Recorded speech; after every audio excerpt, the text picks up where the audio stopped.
Right, good morning, ladies and gentlemen.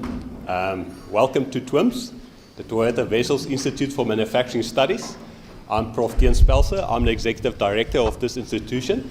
It's my honor to welcome you to this very inviting and lively, hopeful, breakfast seminar this morning. I just want to open up by telling you a little bit about TWIMS.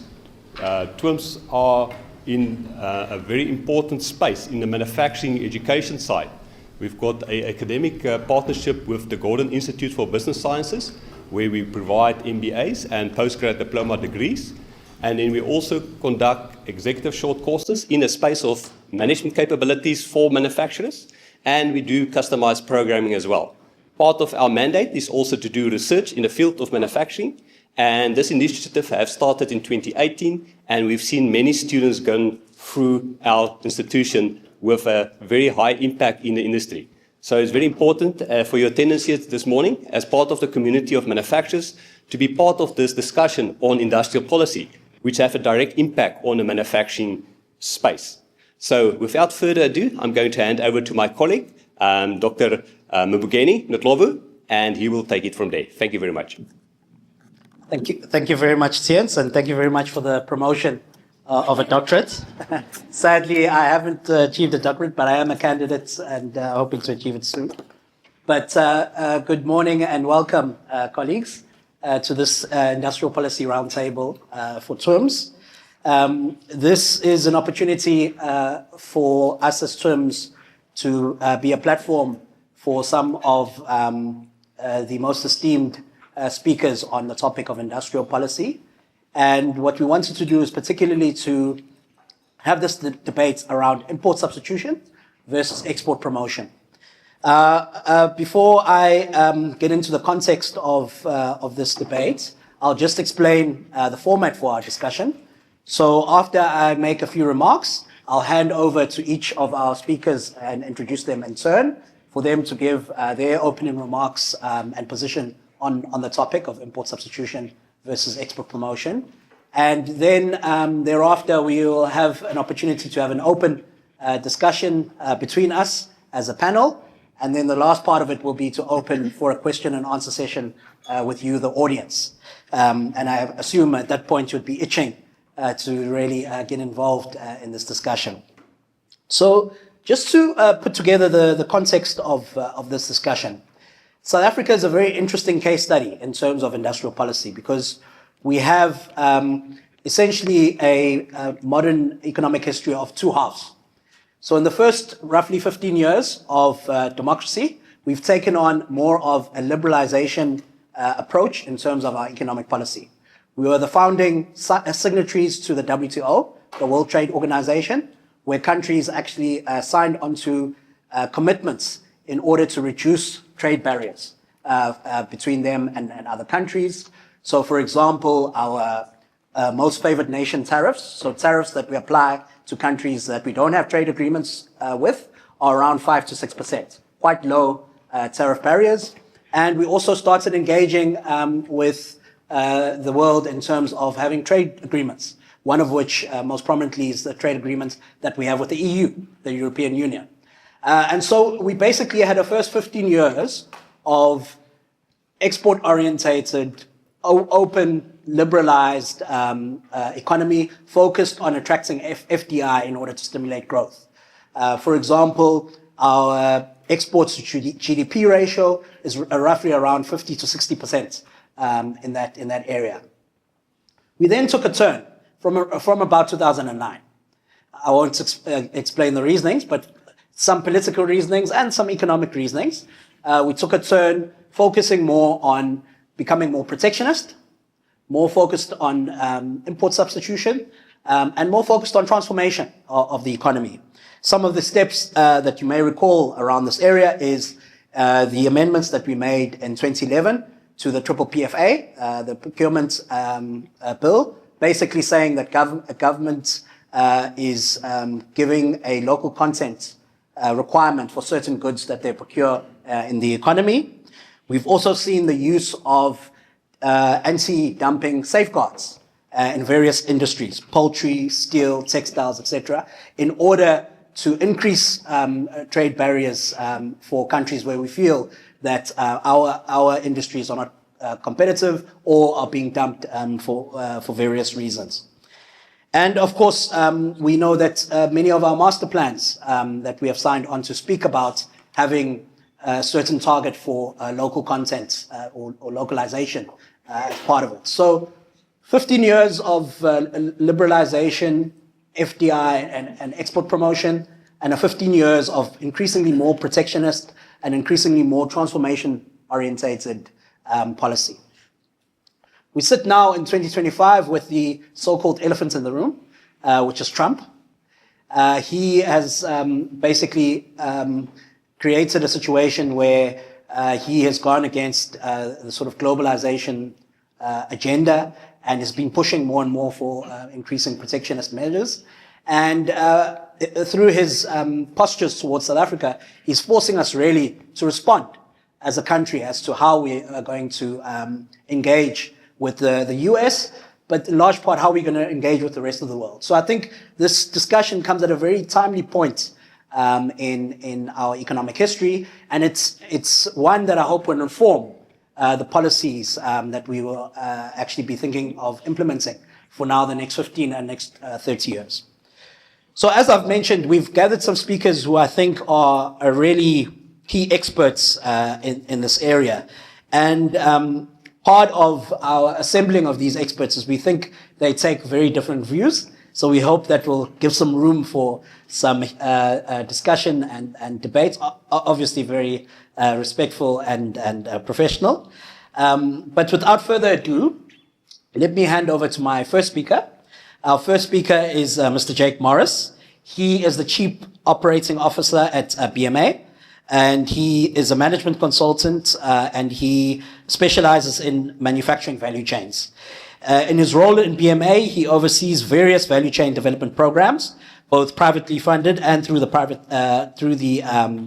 public sector, and his emphasis is on the pivotal role of lead firms that they play as custodians in value chains, possessing the capacity to shape them to their advantage. So, Jake, welcome to TWIMS, and thank you for agreeing to speak on this topic. I've titled your discussion, The Case for Localization, Lessons from Successful Industrial Policies Globally. So I hope that you'll share, based on your experience in the clusters and programs that you run, as well as your reading of global case studies, why there's a strong case for localization in South Africa. Thank you. Thanks, Mbongeni. Thanks for having me here. It's good to be here. I know that this has been billed as a fight between import substitution and export promotion, and I'm sorry to disappoint everyone, but I'm going to be voting for both because I think that sort of balanced view is more in line with global best practice. I think language is really important here. So I actually want to start with a definition of what I'm talking about when I talk about localization today. And that is basically import protection to grow local industry and generate export competitiveness. And so immediately there you can see that I'm trying to get away from a binary paradigm where we have a choice between either import substitution or export promotion. So having clarified that definition for me, I guess my starting point would be the manufacturing-led growth path is the one that has propelled virtually every country that has transformed from low income to middle income and upper middle income status.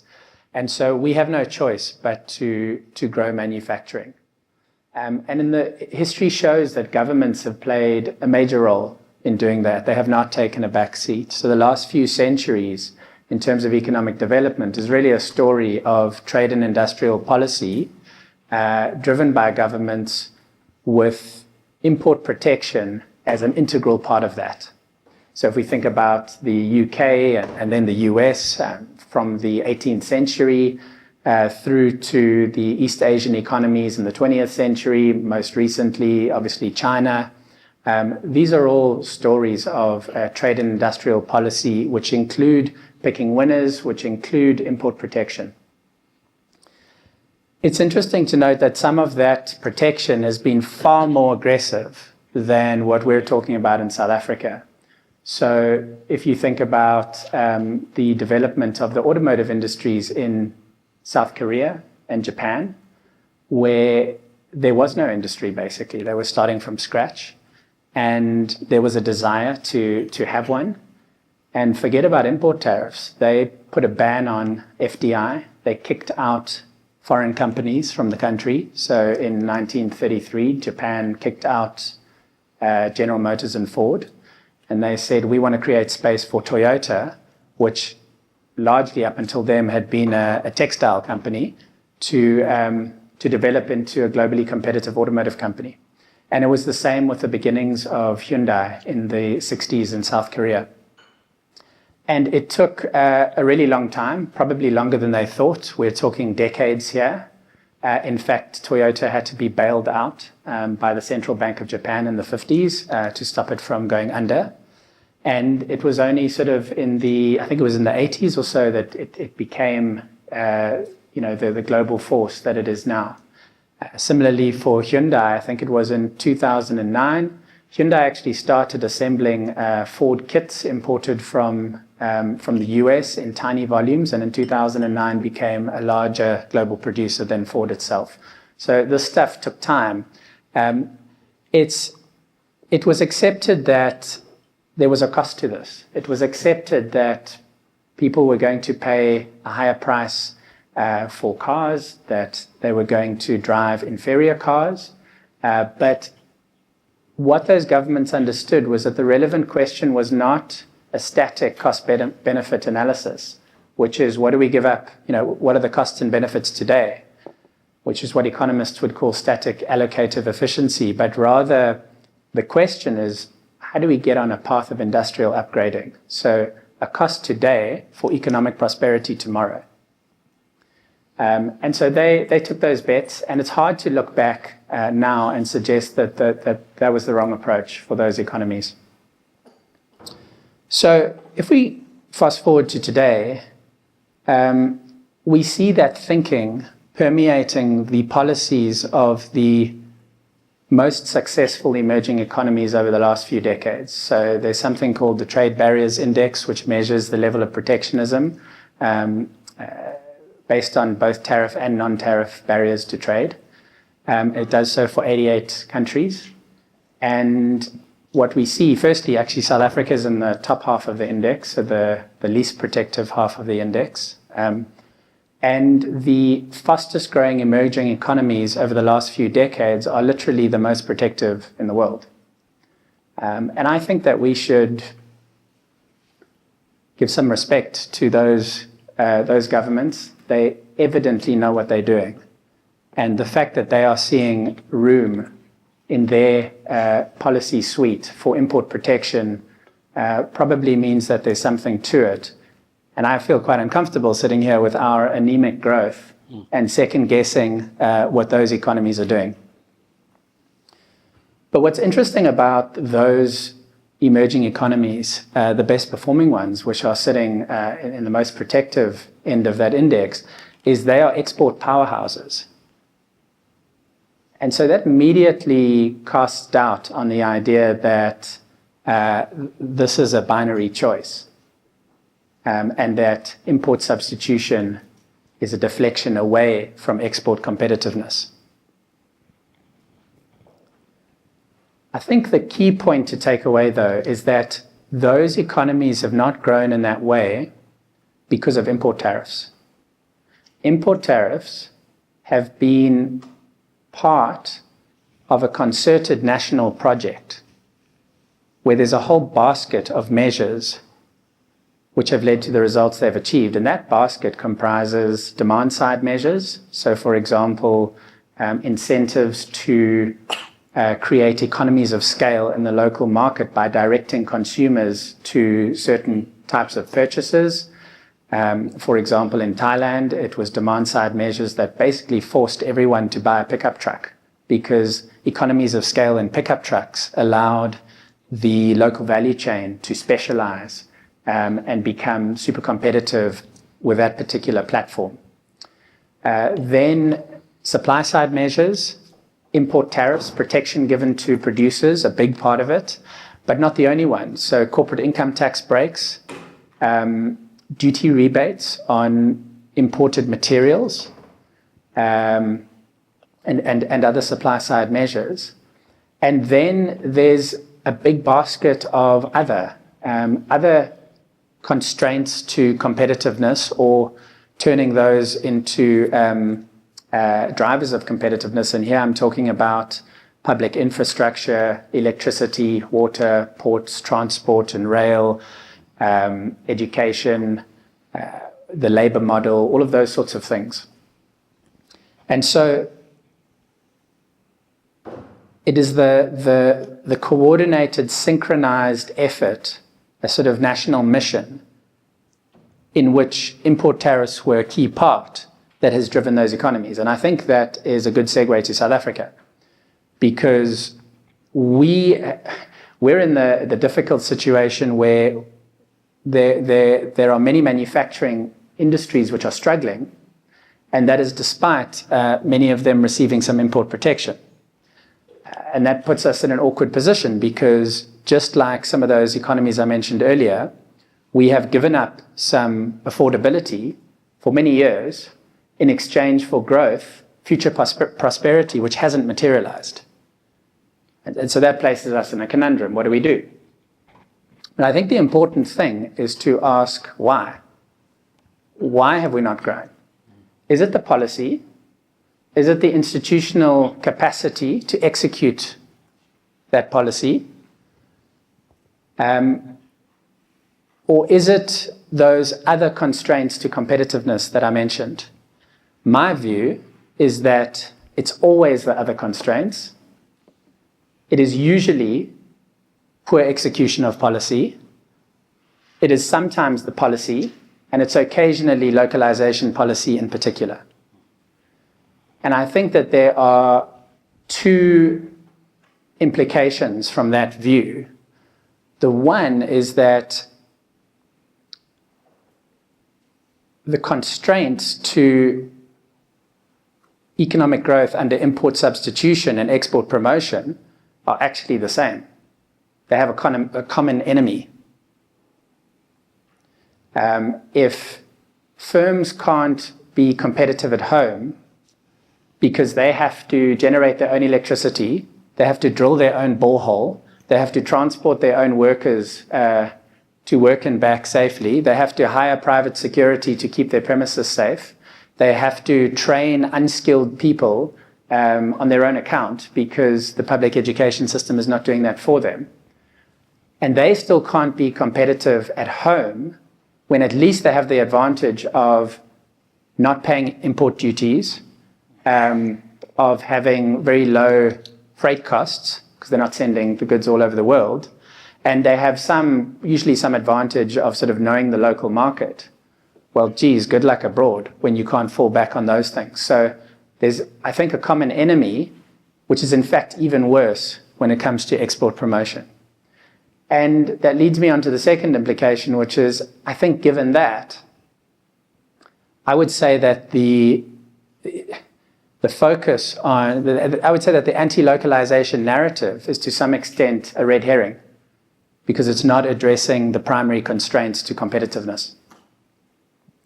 Okay, so where does that leave us? I would say in closing that we should be quite nuanced when it comes to our criticism of localization. I think there are cases where we've been overzealous, and let's look at those, but let's talk about specific cases, specific stages of the value chain, not just industries. So there's a difference between upstream processing, for example, and the manufacturing of finished products. The second is we should then not be afraid to use import protection to create export competitiveness. The key, though, is we have to do it as part of this coordinated, synchronized national project, learning the lessons from some of the economies which I spoke about a few minutes ago. And then I think that leads to the third, which is that we've got to fix these constraints to competitiveness, which are the common enemy of both import substitution and export competitiveness. All of the factors around public infrastructure and the labor model and burdensome transformation legislation, etc. So I think I'll leave it there. Thank you very much, Jake. A very strong opening salvo there. You know, so you've, I think, defined very well your model of localization or definition of localization, which is import protection for export competitiveness. In other words, the import protection secures the demand side, but then you have to also fix the supply side. And you've given case studies of where, in fact, by global standards, we are much too liberalized compared to other developing countries.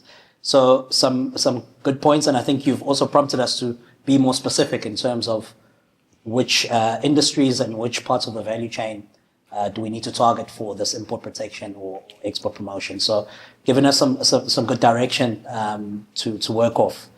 I'll now hand over to my second speaker to speak almost from the other side of this debate, Donald McKay, Mr. Donald McKay. He is the founder and CEO of Global Trade Advisors. And Donald, welcome this morning to this discussion, and thank you for your time. I've titled your input as the case for export promotion, the role of industrial policy to support competitiveness. So based on what Jake has provided and based on your own experience, how would you put together a case for export promotion? So just like Jake, my view is nuanced, certainly not an absolutist on this. But I think where the difference comes in is where the emphasis lies. And I'll describe perhaps to some of what Jake has said. So there's no question that our industrialization strategy for South Africa has failed, no matter how we look at it. Whatever the intentions were, our manufacturing sector, for the most part, is in a terrible state. And that has just terrible social consequences. I think we'd all agree that that is a problem that has to be fixed. I take Jake's point, and I agree with him completely. We have wonderful examples of countries which have done a really good job of using import replacement to develop their economies. But the reason I think that's problematic in South Africa particularly, rather than in principle, are a number of reasons. So I'd start with saying that our ability to pick winners in South Africa, which is kind of the underlying principle here, has got at best a very checkered history. In fact, picking winners in any domain is particularly difficult, simply because in most domains, there are more bad choices than good choices you can possibly make. So the world's best fund managers, etc., all make bad calls. And so just if you kind of ran the numbers, you would say if you were playing the game randomly, which of course we're not, but if you were playing it randomly, it'd be far easier to pick a loser than a winner. I think in South Africa, we have a system that is weighted towards selecting bad choices, and I'll give some examples of that in a moment. So my argument is, if we start with an export focus, it removes the ability for politicians to use tariffs just as one example of protectionism. It removes the ability of that to be the primary argument. So if we were to say that the reason South Africa struggles is because we have all of these supply side problems, and I agree with Jake, I can even add quite a few more to that list. So if we say we've got a really big problem with supply side issues, but the primary mechanism of addressing those issues is a demand side measure, which is essentially what a tariff is doing. But I think we missed the point. We have certainly lower levels of tariffs than many other developing countries. I'm not entirely sure why South Africa bound itself on joining the WTO to that position, but I mean, it is what it is at this point. And I would agree with anyone who says that those commitments don't make sense where we are now. Said would not really do much.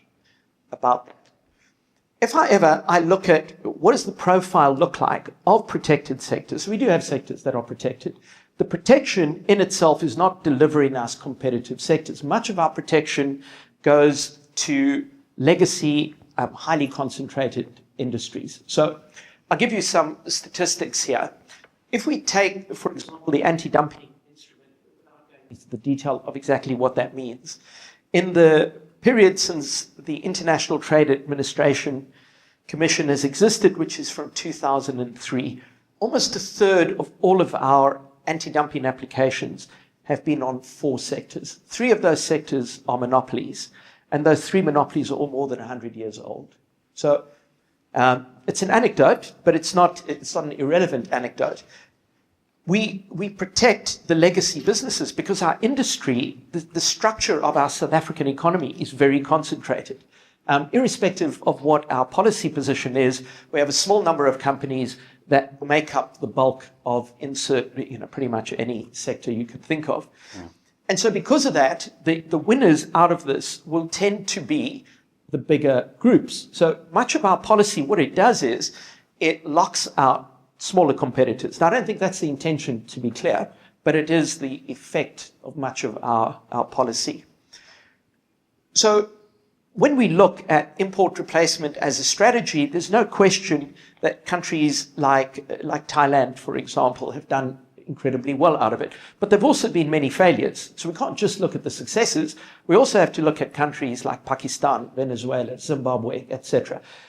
Venezuela and Zim are almost a cheap shot. I appreciate that because they're basket case economies and it's not related to import replacement.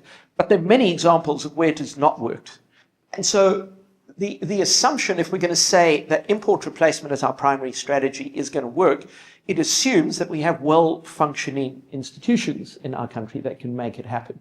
It assumes there's a level of competence and coordination within government to execute these strategies well. And I'd argue, if we take the example of some of the master plans, which have, I think, had very good intentions. You put all the people in a room together, you hope they don't break the Competition Act in some way, and then you come up with an idea for that sector. And if you go through those master plans, what you find is in all of those master plans, there's a portion of work that government needs to do.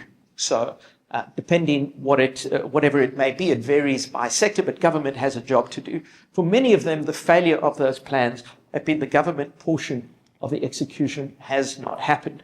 That's not the fault, to be clear, of the Department of Trade, Industry and Competition, because many of those actions are sitting in other departments, whether it be Transnet, etc. And there isn't a functioning ability for these departments to work together. So I would argue that an export focus, and not for a moment suggesting we take away all the duties and we just kind of let it rip, but I think an export focus requires a focus on competitiveness. And competitiveness in South Africa is predominantly around issues like education, labor, energy, ports, whatever, all the other bits we all know about. What I find is that tariffs are very often used as a reason to compensate for not carrying out whatever it needs to be done. So what happens is we give protection because we haven't done this. So the company is not unable to compete globally because imports are cheap. I mean, sometimes that is the case. But very often they can't compete globally because they're burdened with costs that Jake enumerated that make them uncompetitive. Tariffs don't fix that. So companies don't become more competitive by removing competition from the market. And I would argue there is a place for tariffs. Unfortunately, nuanced position. So I think where it becomes a problem is when protection is viewed by the recipient as evergreen. So for example, look through our tariff book, 93% of tariffs which attract duty have not been reviewed in more than 20 years. We don't even know if the companies that benefit are still around, if those sectors still exist. ITAC says it's too much work to review so many tariff codes. You just kind of have to live with it. The expectation is companies need to bring applications, assess them one by one. To put a number to that, this is almost 3,600 individual codes. Again, the bigger companies will have the ability to act on that. The smaller companies will not. And so what happens process-wise, which is not a policy issue, is the process benefits the large incumbents and it penalizes the smaller. And I don't think that's a good outcome. I'd add something else, which is the way localization got implemented, particularly with the previous trade minister's introduction of these reciprocal agreements. I think we ended up with a very, very transactional policy space. And I think in that transactional policy space, the economics of the decision becomes subordinate to what the commitment looks like. So again, let me give you a real example. We have a company which manufactures a particular food ingredient. They import a raw material which is not made locally. They apply for the duty to be removed. They're told it can't be removed. They wait 3 years for a decision. At the end of the 3 years, they are told, we'll give you the removal, but you must commit to employing a few more people, 9 to be precise. Employ these extra 9 people, and you've got to make a commitment to do more training, etc. They sign off on that. It takes another year. The department comes back to them and says, we've got one more requirement. We will be setting up a domestic producer of this product. And we need you, as the biggest buyer of this product, to make a commitment that when the plant is up and running, you will buy 100% of your consumption from them. Now, the company says, look, we can't do that. We've got to test the product. It's questionable. Why is the government department the sales force of a private producer? But this is how localization ends up being implemented. It's not clear to me why. And by the way, we still have a duty on the product. So it's not as if the problem's been resolved. We're years down the road here. It is not clear to me how this is a win. So we've delayed something. Someone's paid millions in duties. They become less competitive as a manufacturer because there's a hypothetical business that will set up. And again, I don't think the intention behind all of this is a bad intention. But I think the way these processes manifest start to benefit the process of private lobbying, start to benefit the company who is prepared to make a secret agreement with someone in politics. And I think if we've all learned, the one thing we don't want in South Africa are more private agreements between private sector companies and politicians to formulate government policy. But that is the net effect. And again, I'm not suggesting this is a corrupt relationship or anything, but it kind of becomes corrupt adjacent. And with the wrong incumbent, it stops being adjacent. I'll keep quiet. Thank you. Thank you very much, Donald. So a very strong position as well, essentially saying that the challenge with industrial policy is that it invites more power to the states to pick winners, and how that can inadvertently result in a bias towards larger and more established business to the detriment of SMEs, and at least an export focus, because your benchmark is as an international benchmark. It invites you to focus on competitiveness as opposed to trying to protect legacy businesses, which is what you characterize as being the inadvertent or advertent result of many of these localization processes. So I think a very good position from you. You touched a lot on the role of the states or the missteps of the states, and I've brought a panelist here, Dr. Niva Makgetla, who's an economist who certainly doesn't speak for government, but has been involved in many of the most recent public policy issues. She has worked in government up until 2015 as a Deputy Director General of the Economic Development Department, but subsequently has been working as a senior economist at TWIMS, Trade and Industrial Policy Strategies, which is a think tank of the DTI. So has been advising governments and has been involved in some of these policy processes. So Neva, welcome to TWIMS, welcome to Durban. We're delighted to have you here. Your response to the discussion thus far, and particularly on the role of the state in balancing between import substitution and export promotion. Yeah, so I mean, my first response is we're all in agreement, so can we go home? In the sense that what's clear is we're all saying, firstly, tariffs can be very useful and important to promote industrialization, and secondly, they often have not been used appropriately in South Africa. I think we can all agree on that. And I think Jake said everything I would like to say about when tariffs work, and when localization works. I do think also that Donald's points about they need to be linked clearly to cost cutting, so you're not just protecting inefficiency, but also that we need to be realistic about the policymaking process, and is it adequately protected from lobbying by established companies that are just trying to get rid of the competition rather than actually using the space to develop. So what I want to talk about is something else which is slightly more in line with your broader question, which is, that South Africa, that where tariffs have worked to promote industrialization was obviously everywhere in the 18th and 19th century, and then in the 20th century in East Asia. Yeah? And we don't really look at all like East Asia. And I think that's where we have to start saying, how do we test these things against our own experience and the evidence and our own needs? So where do we differ from East Asia? Well, firstly, we are extremely mining dependent compared to even Latin America.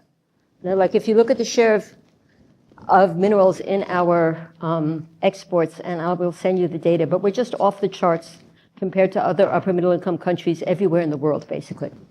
And we haven't, so one thing we haven't talked about is one of the costs for our producers is that since this transition to democracy, our downstream manufacturing and the mining value chains are paying the import parity price, or at least the export parity price for mineral products. And yet that was always supposed to be in our industrial policy, one of our core comparative advantages was that we would have these cheap raw materials, similarly for agriculture. So if we don't deal with that as a key cost driver in terms of our own competitiveness, like you said, otherwise we end up just saying, well, government should improve services, which is a good idea. But also we have, we are still one of the most unequal countries in the world. And we have partly due to very high joblessness, which was in turn due to the destruction of small-scale agricultural and urban production under apartheid, and it's not so easy to draw that back. And what that means is that the political economic pressures and the structure of domestic demand are both very, very different from what you had in places like Japan and then Korea and then China. And that also has political economic implications for tariffs, because what it means is, for instance, when government puts a tariff on wheat or a tariff on poultry, for poor people that can be quite devastating. But at the same time, you want to support your established businesses, and how do you get that balance right? And how do you set up decision-making systems around tariffs that are more robust in terms of pursuing the aims of industrial policy? But it also means that it's very hard for government to talk seriously about supporting established businesses. So, you look at the master plans. For us to give lower electricity rates, to establish business or to make sure that their electricity works when people in townships have no electricity or have electricity that is turned off, like in Johannesburg from 8 to 10 every morning, is really hard. And so what we tend to do is promise the earth and then deliver very little. And I think that that's a reality we haven't really figured out, how to get that balance right. How do we ensure that when established business grows, the benefits are clear to the majority? Because until that happens, politically in a democracy, it's extremely difficult to manage. So I would argue a core tension here is between a democracy, the political side of things, it's supposed to be a one person, one vote, and an extraordinarily unequal economy. And managing that in terms of coming up with sensible policies is really, really different. And for those of you in business, as you know, we tend to say one day we love you and the next day we tell you how much we hate you. And I think it reflects that dynamic. But also we have this problem of latecomer status that, the countries that succeeded doing externally export-oriented I mean, we talk about it as export-oriented, but they all started with, as Jake says, a lot of protection domestically. I mean, you look at the tariffs on Korean cars for 50 years, and then suddenly they have an export boom. But because we're latecomers, we're competing with China, as we all know. We're not competing with the US or Europe, and that makes it really, really hard to undercut them on wages or anything else. And, so the path that they had is just really different now, and that's not even going into the impact of the Cold War and the way that led to much more willingness on the part of the US to support, to do trade deals with countries like Japan and Korea. But also the economic structure has changed. So I will point to one area of disagreement. I'm not so sure about manufacturing in the sense that we historically talk about it. In the sense that a lot of the services we see today used to be incorporated within manufacturing, but now they're separate industries. And we need a strategy that says, in that case, how do we deal with them? Because they are more labor intensive. They do have a huge role in generating growth and value added in modern economies. Most of them you could look, in the 19th century, most of those services were inside businesses or inside households. How do we think about them as separate sectors of the economy and separate economic activities rather than just dismissing them?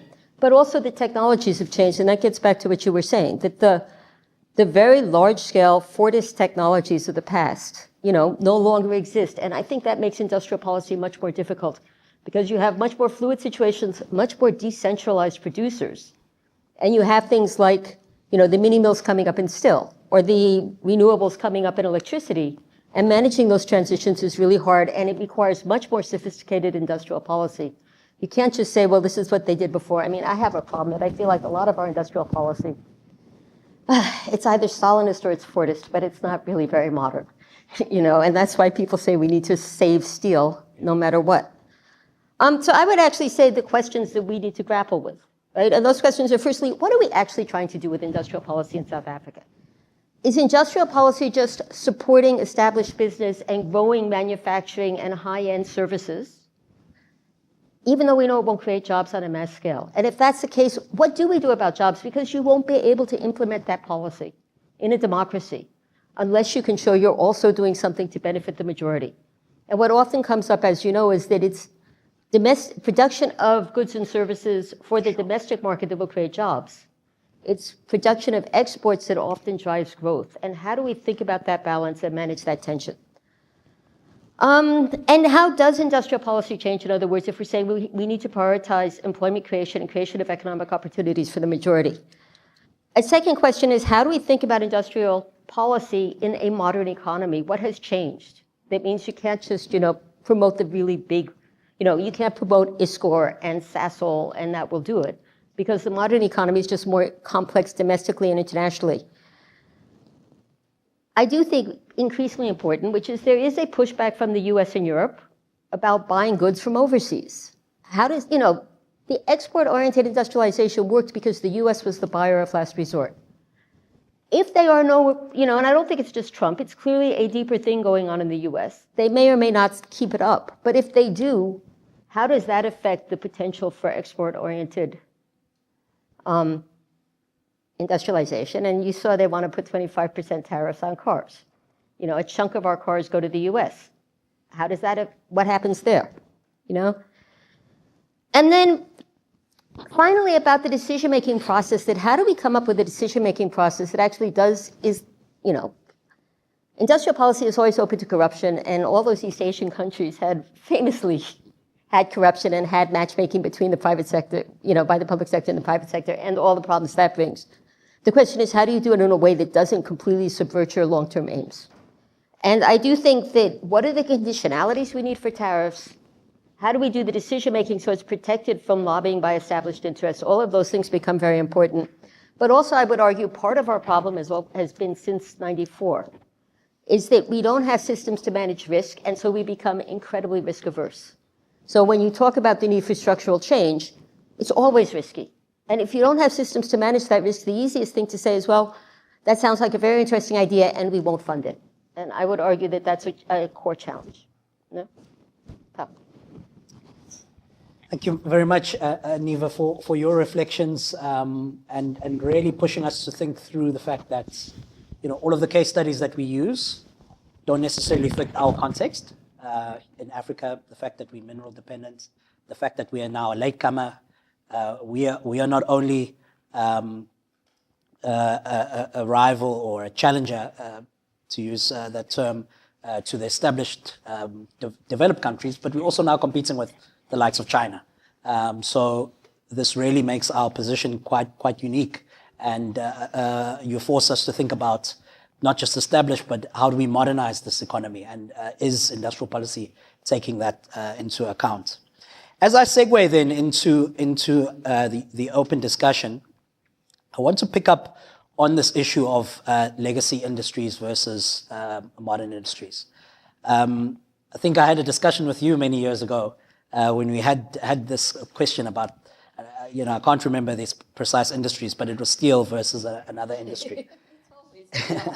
And you made an interesting point, which I've thought about until today, which is, replacing a steel mill, the capital that's required for that versus any kind of labor-intensive, like a poultry farm, where in these days you can have an up-and-running poultry farm. It's very modernized. It's very you can actually make it quite compact, modulated, versus a steel mill, versus an automotive plant. So, is there a case, this is now open to the floor, is there a case in protecting these kinds of industries where there's a large amount of capital that's required to get them back up and running, and you lose potentially the ability to support the downstream if you don't have the upstream capabilities? Who wants to jump in? Maybe Donald, and then Neva and Jake. Well, maybe just to comment Neva had made, Clive, who's my head of research, and myself have spent the last few years trying to grapple with this question of how do you have an industrial policy which does not incentivize bad behavior from the incumbents. And we built a very simple model.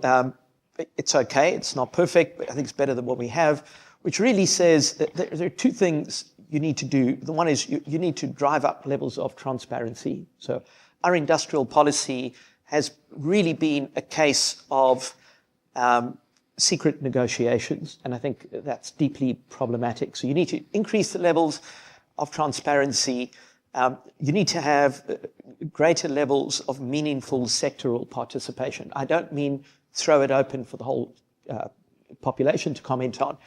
But what happened with the master plans is the selection of who was in or out of the master plans was quite deliberately made to ensure that the outcomes you wanted would arrive. So what you end up with is you deprive the participants in the sector from proper participation, and information is only shared with a select group of people. It's not obvious to me why the secrecy benefits the process. I understand why it benefits the incumbents, but it's not obvious why it benefits the others. So that's just to that comment. I'd love to hear what the other two have to say about it. Regarding these big industries like steel, I don't want to ever see an industry fail. It's just a horrible experience, but it's also kind of a reality of how the world works. So sectors come and sectors go. We now have a very substantial Chinese steel mill sitting in Zimbabwe. I am told it's state-of-the-art. I've never visited the mill. But part of the conversation may have to be, this is on our border, do we need to have a conversation with a producer, and I'm going to make a guess, that is competitive because it's this new mill and apparently populated with very good engineers and metallurgists, etc. Do we need to start to say that the 100-year-old mill we have may not be the best investment? Now, again, I'm not passing judgment because I don't know, or are we better off saying the center for our primary steel production might need to move a couple of 100 kilometers north? I don't know, but it's worth consideration. But my concern with protecting very far upstream, which tends to be where the capital is rather than the labor, is that what happens is everything downstream from there becomes a little bit less competitive. And so the labor-intensive sectors tend to have to pay a higher price. They become less competitive. There's an incentive to import the downstream product instead of the raw material. And in a country which has levels of unemployment like South Africa does, that's a consideration we need to make very, very carefully. That's. Aniva, do you have any? Yeah, I just think, look, that was I think the problem here is on the one hand, you should obviously try and save your capital where you can, but there is also the issue of creative destruction. Yeah. So that what do you do when ESCOM cannot actually compete on cost with a lot of generation anymore? How do you think about that? No? Especially when ESCOM may also have a very particular role in the national grid that you can't also just walk away from. So I think these are really tough decisions. What I do think I do think transparency is part of it.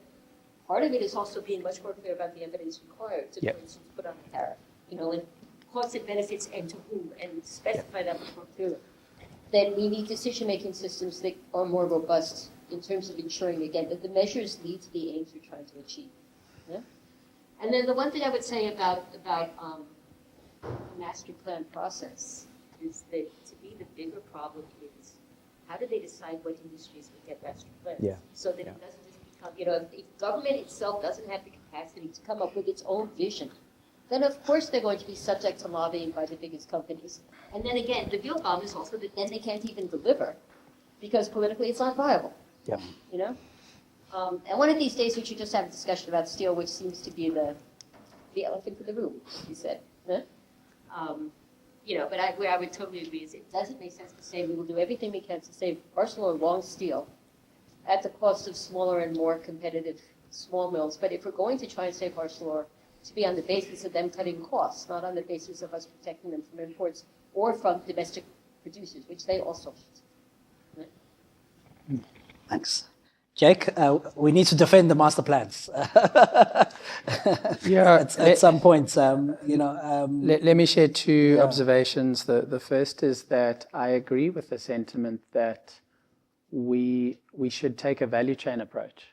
So, looking at an individual node of the value chain, especially upstream, which tends to employ fewer people than downstream nodes could, and that may be good at lobbying, that is, it's not a good way to look at this. So I think we should be trying to develop vertically specialized value chains in labor-intensive tradable goods that can be exported. It started with vertically specialized, which is maybe in some ways interpreted as a get-out-of-jail-free card to support some upstream industries, but we do have a certain resource profile, which Niva highlighted, and there may well be some arguments for some kind of strategic support, but upstream, but specifically to create downstream competitiveness, not for the sake of preserving upstream jobs. So that's the first point I would make.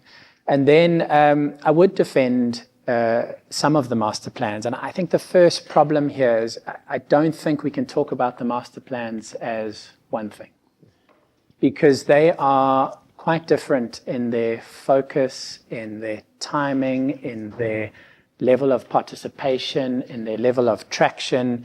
And I actually think part of the reason for some of our disagreements in some of the stuff we've written is that we have different exposure to different industries. And so the two, for example, I know very little actually about the steel master plan compared to you. The two that I know more about are the automotive and clothing master plans. And in terms of participation from a wide group of stakeholders, I would actually say that those are exemplary. So those master plans went through a lengthy, rigorous process of engaging with, let's take autos, all of the OEMs, okay? And that's not one, it's not like an AMSA there, right? There's a bunch of them. The component manufacturers through NARCAM, the Association of Componentry Manufacturers. NUMSA, the trade union. Government, the DTIC. This is their master plan.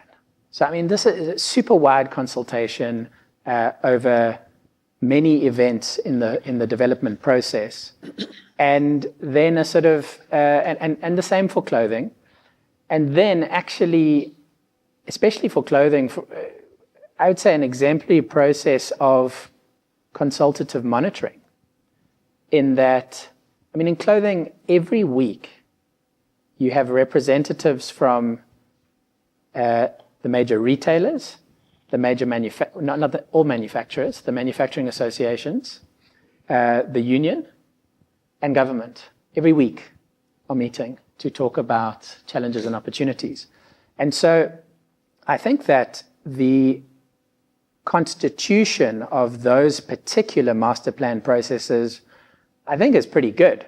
And I think that the plans themselves, I think they're pretty good as well. The problem is they haven't been executed. And then we're in this position where we are not seeing the results. And that's where I would go back to, let's be careful not to, by default, attribute that to a problem in the way the master plans were set up. There are various factors which drive results. And the problem is we're not doing enough about that wider basket of issues. I can see the colleagues are itching to come in. These are great points. So what you're saying is there was a template with the automotive and clothing master plan, which was widely consultative, which was inclusive, and it may or may not have been applied across all the other master plans. And this is given rise to the criticism of the master plan concept. I do want you to hear your position on, especially Donald has been putting this across, which is the challenge of even a perfect master plan process like that, potentially having a bias. So, for example, the example was given of having a steel mill in Zimbabwe versus our steel mill here. And the same can be said about clothing, sourcing of clothing, for example, from other SACU countries versus sourcing them from South Africa. When you have a master plan process, which is maybe perfect for a South African situation, but may still bias, South African producers to the detriment of, for example, having a regional value chain solution, which could solve some of these problems. So, even in the best design processes, you may still have some of these biases, for example, not considering a regional position because it's all South African producers that are sitting in the room. It's all South African jobs that we're trying to protect and grow, and we're not thinking, for example, about a regional solution. Can you comment on that? Yeah, I think that we should be focusing on South African jobs. But I go back to my point on taking a value chain approach. So focusing on South African jobs is agnostic of whether we prop up AMSA or not. And so if the answer to generating employment on a mass scale in value chains which rely on steel is importing steel from Zimbabwe, then great, so be it. Well, I want to pivot to, rather, because you said you don't know the steel industry well, but you understand clothing, right? So there's a question about fabric in clothing, whether we should have a fabric industry or importing fabric from the outside. There's a question about whether or not we can create more jobs if we imported cheaper fabric from other countries. How would you respond to that? I think it's a great example. It's the same principle. We have, I'd be in agreement with Donald. We have import duties of 22% on fabric, which is not produced in South Africa or not produced, it's usually not a clean-cut case of not produced at all. It's usually sort of not produced at sufficient scale or specification to actually be useful. And fabric is the primary cost component in a garment. So the most expensive cost component has a 22% duty. In many cases, when you can't, this is sort of slowly changing, but it's subject to some of the challenges around sort of reciprocal agreements and that sort of thing. But historically, downstream garment assemblers have been prejudiced by protection for fabric producers who can't actually meet the local need and are quite far from it. And so I think that is a perfect example of us not taking a value chain approach and saying, how do we optimize the system from raw material to finished product in order to create the most jobs in South Africa, because that has to be our primary aim, to reduce unemployment, poverty, and inequality. So I have no problem defending the sort of patriotism, if you like, of prioritizing South African jobs over jobs in any other country. But I think the point is we need to follow a value chain approach, optimize for the value chain rather than point optimization at individual nodes in the chain, which might be detrimental to the system as a whole. And you asked about regionalization as well. I sort of think it's the same kind of principle. So, one of the things that successful emerging economies have done well is simultaneously protect their firms against imports in a selective way, but also create larger markets through regional free trade agreements, so that you're building the technological capability on the one hand, and on the other hand, you're creating a larger market to sell into. And I think it's really important then how the African Continental Free Trade Agreement ends up playing out, because that could be one way to let's say, realize the benefits of a technological. Before I let you go, you gave a comment that we should be protecting vertically specialized, labor-intensive firms or sectors. It wasn't so much about protection. It was that I think we need to figure out how to create jobs in South Africa. Well, sorry, what I really want to understand, what would be an example of this a vertically specialized labor? Would it be clothing industry or the clothing? Yeah, it's a really good question, and I don't have a clear answer for you. Well, it is not so. Immediately things that are non-tradable become difficult. Okay, so for example, fresh food and stuff like that becomes a bit more difficult. Of course, we have cold chain distribution networks, etc. But I mean. The automotive industry is an interesting example. That's a case where we have. It's actually in a sense it's an amazing success story. That we are the largest producer in Africa. The fact that we even make automotive vehicles in the first place, that we export to countries all around the world, and the question is,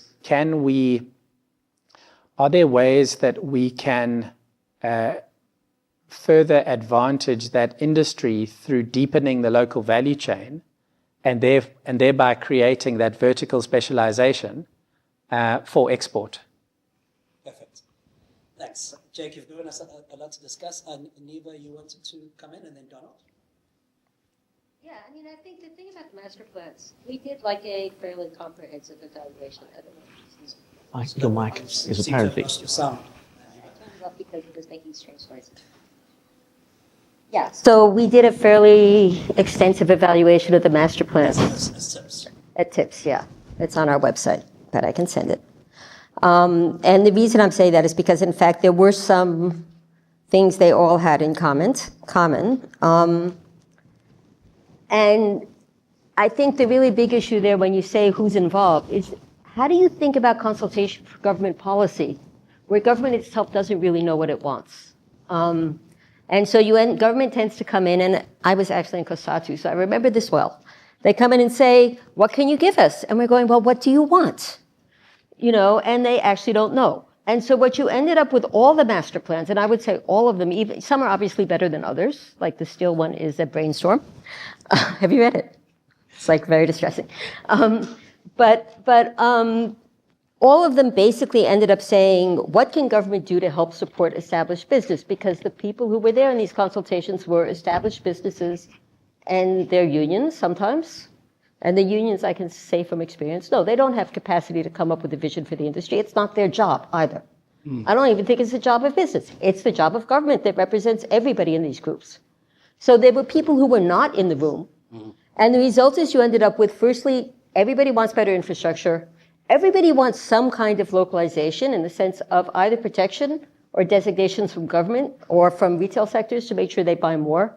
Very little discussion of how can we actually cut costs, improve technology, improve logistics, find ways to be actually better producers, and virtually no discussion of what can we do to actually generate new kinds of production that could generate opportunities, that is employment and scope for small business on a mass scale. They're just not there.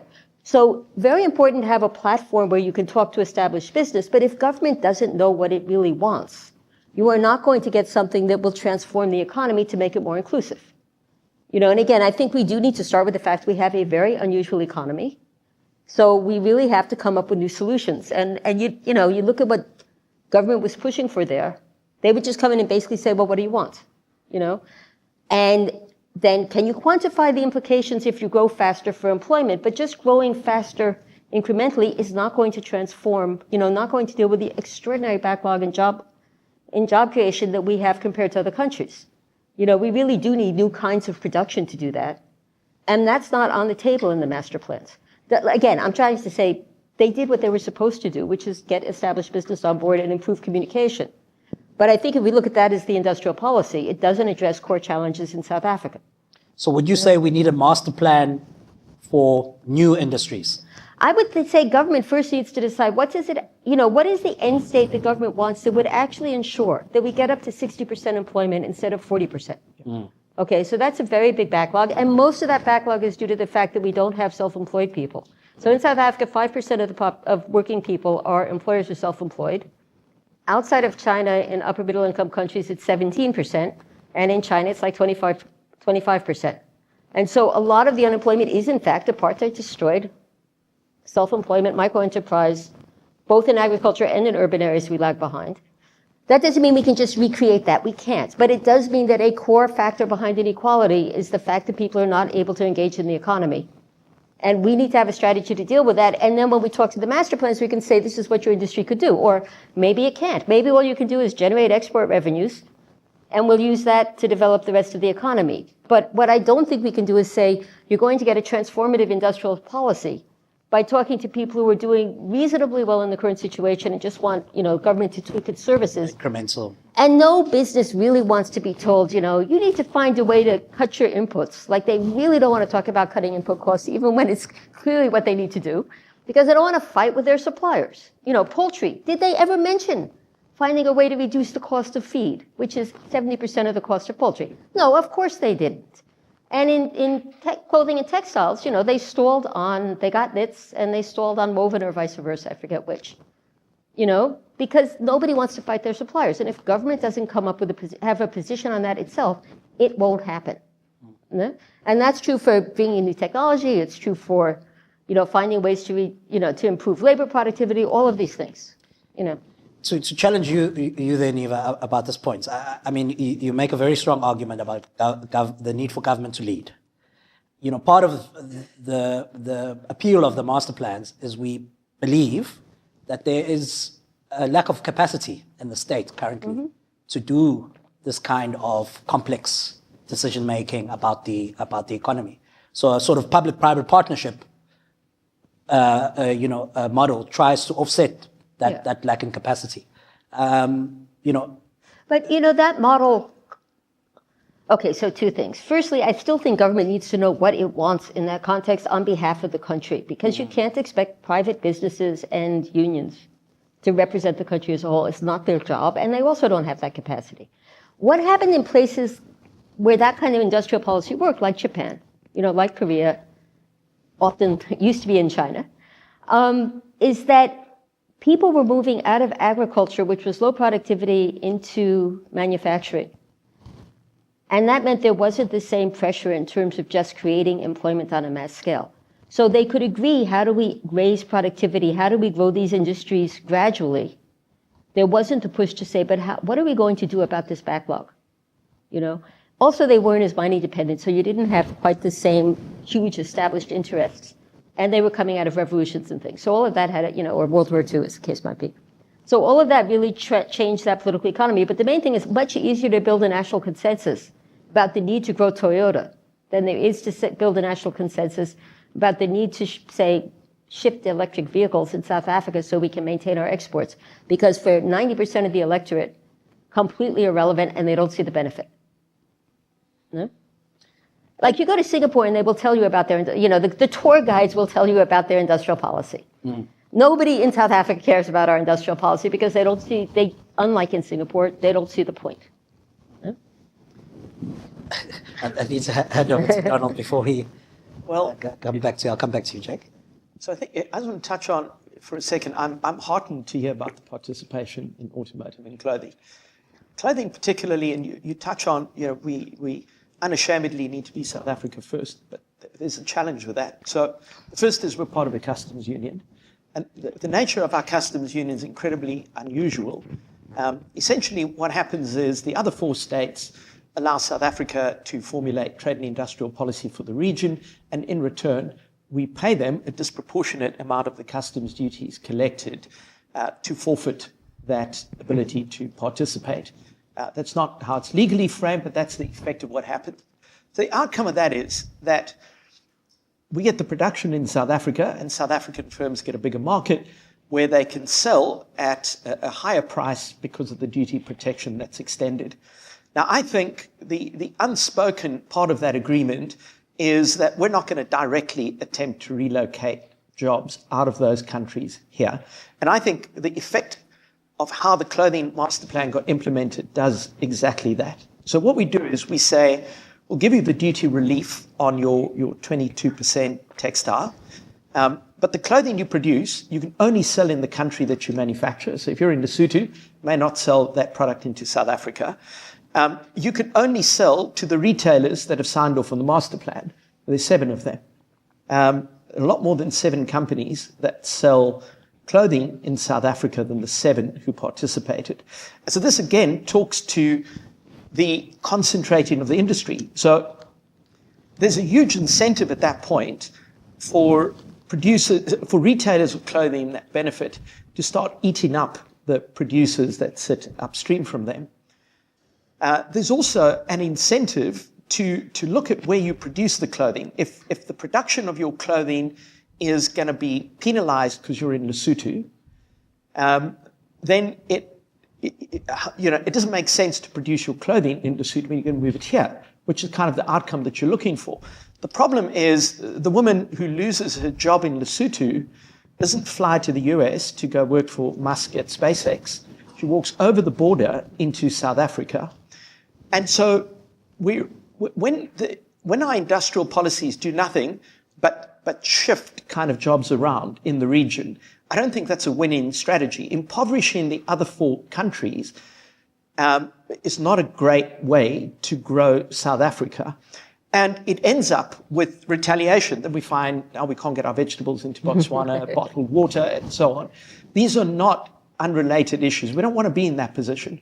So you can't take on this responsibility of saying we're going to formulate policy for a customs union, but we're really going to use that power to just benefit ourselves. I think that there's something in there that's broken.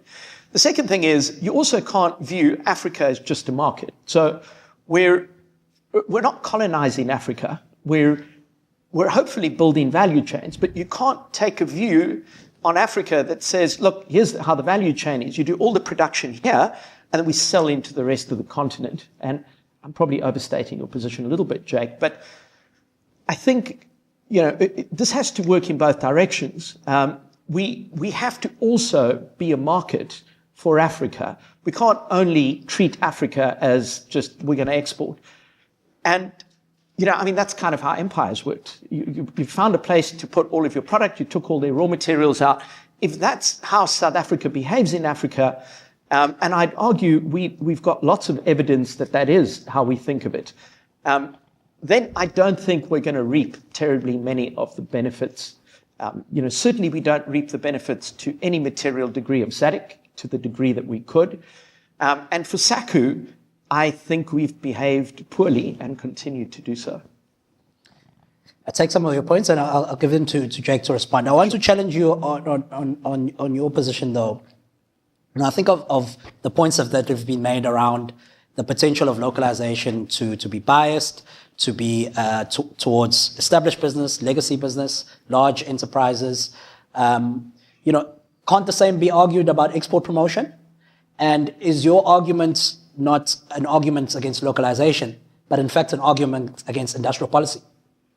because any industrial policy involves some form of selective choices towards some industries, some sectors. Are you just not a laissez-faire economist in hiding? No, I definitely am not. I'm just not convinced that we've done a good job. I think every country has industrial policy, either deliberately or not. You don't really have an ability to remove yourself. And there's no such thing as a laissez-faire economy, despite what Javier Milei seems to be promoting. I think the challenge I have is the biggest reason South Africa is not competitive globally or locally is related almost exclusively to big supply side problems. There are issues on demand. I was at a steel conference a few months ago. There were just so many ministers that were talking, and one of the CEOs of one of the sort of further downstream companies said, instead of promising all of the rules around government procurement, why don't you just actually do the projects that you say you're going to do?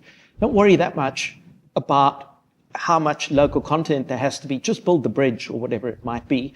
And that will make a much bigger difference. But just do what you're going to say you're going to do rather than building complicated structures. So, I think there is a demand side problem, but I think the systemic problems are almost all supply side. I think it's much easier to resolve the demand side problem if you have fundamentally competitive companies. But if you can't become competitive for reasons that have nothing to do with how well you manage your business, then it's hard for me to see how selecting one or two businesses can make much of a difference. That doesn't fix electricity or ports or any of the others. That's all I'm proposing. Jake, the floor is yours. You want to respond to any of the points that have been made around the fact that the master plans can have a bias towards seeing regional value chains just as markets rather than creating value chains, or the last point that's been made about the selection? Yeah, I'm not sure I agree with the points made around master plans not having the right people in the room because they dealt with established businesses. I'm not sure who's missing from the room. No, I was saying something else. I was saying not that you need more people in the room, but the government is also in the room, and they tend to see themselves as facilitating, rather than saying, this is what we think everybody who's not in the room needs. That's why we have a democracy. And then engaging on how we can get there. Yeah, and I would agree that it's also taking a view on what people in the room need. I think some of the characterizing government as a facilitator is probably right. I think part of the challenges we've experienced with government in relation to industrial policy is its reluctance to govern. And that means looking at, do the consultation, get everyone's views. You will not have consensus. You have to look at the value chain and say, what are the trade-offs? Tough trade-offs. Well, we give everybody 50%. That we have to make. I like the phrase, there can't be a present under the Christmas tree for everyone. So I would agree with that point. I wanted to come back to a point you made, Donald, because I find it very interesting. So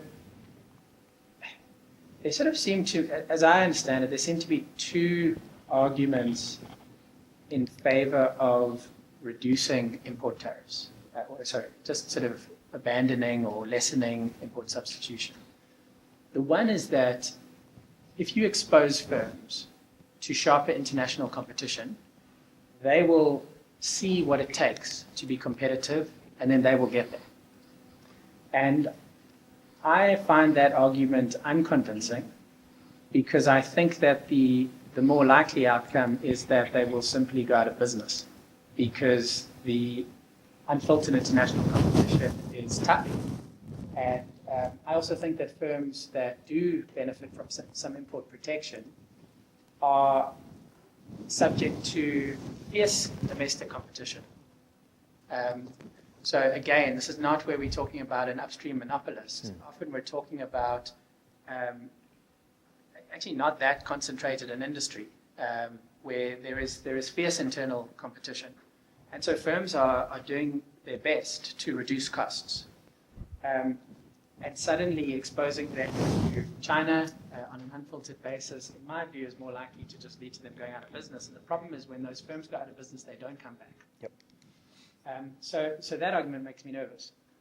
But then you've posed a different argument, which I find intriguing, which is, if I understand it correctly, saying the main problem are these supply-side constraints.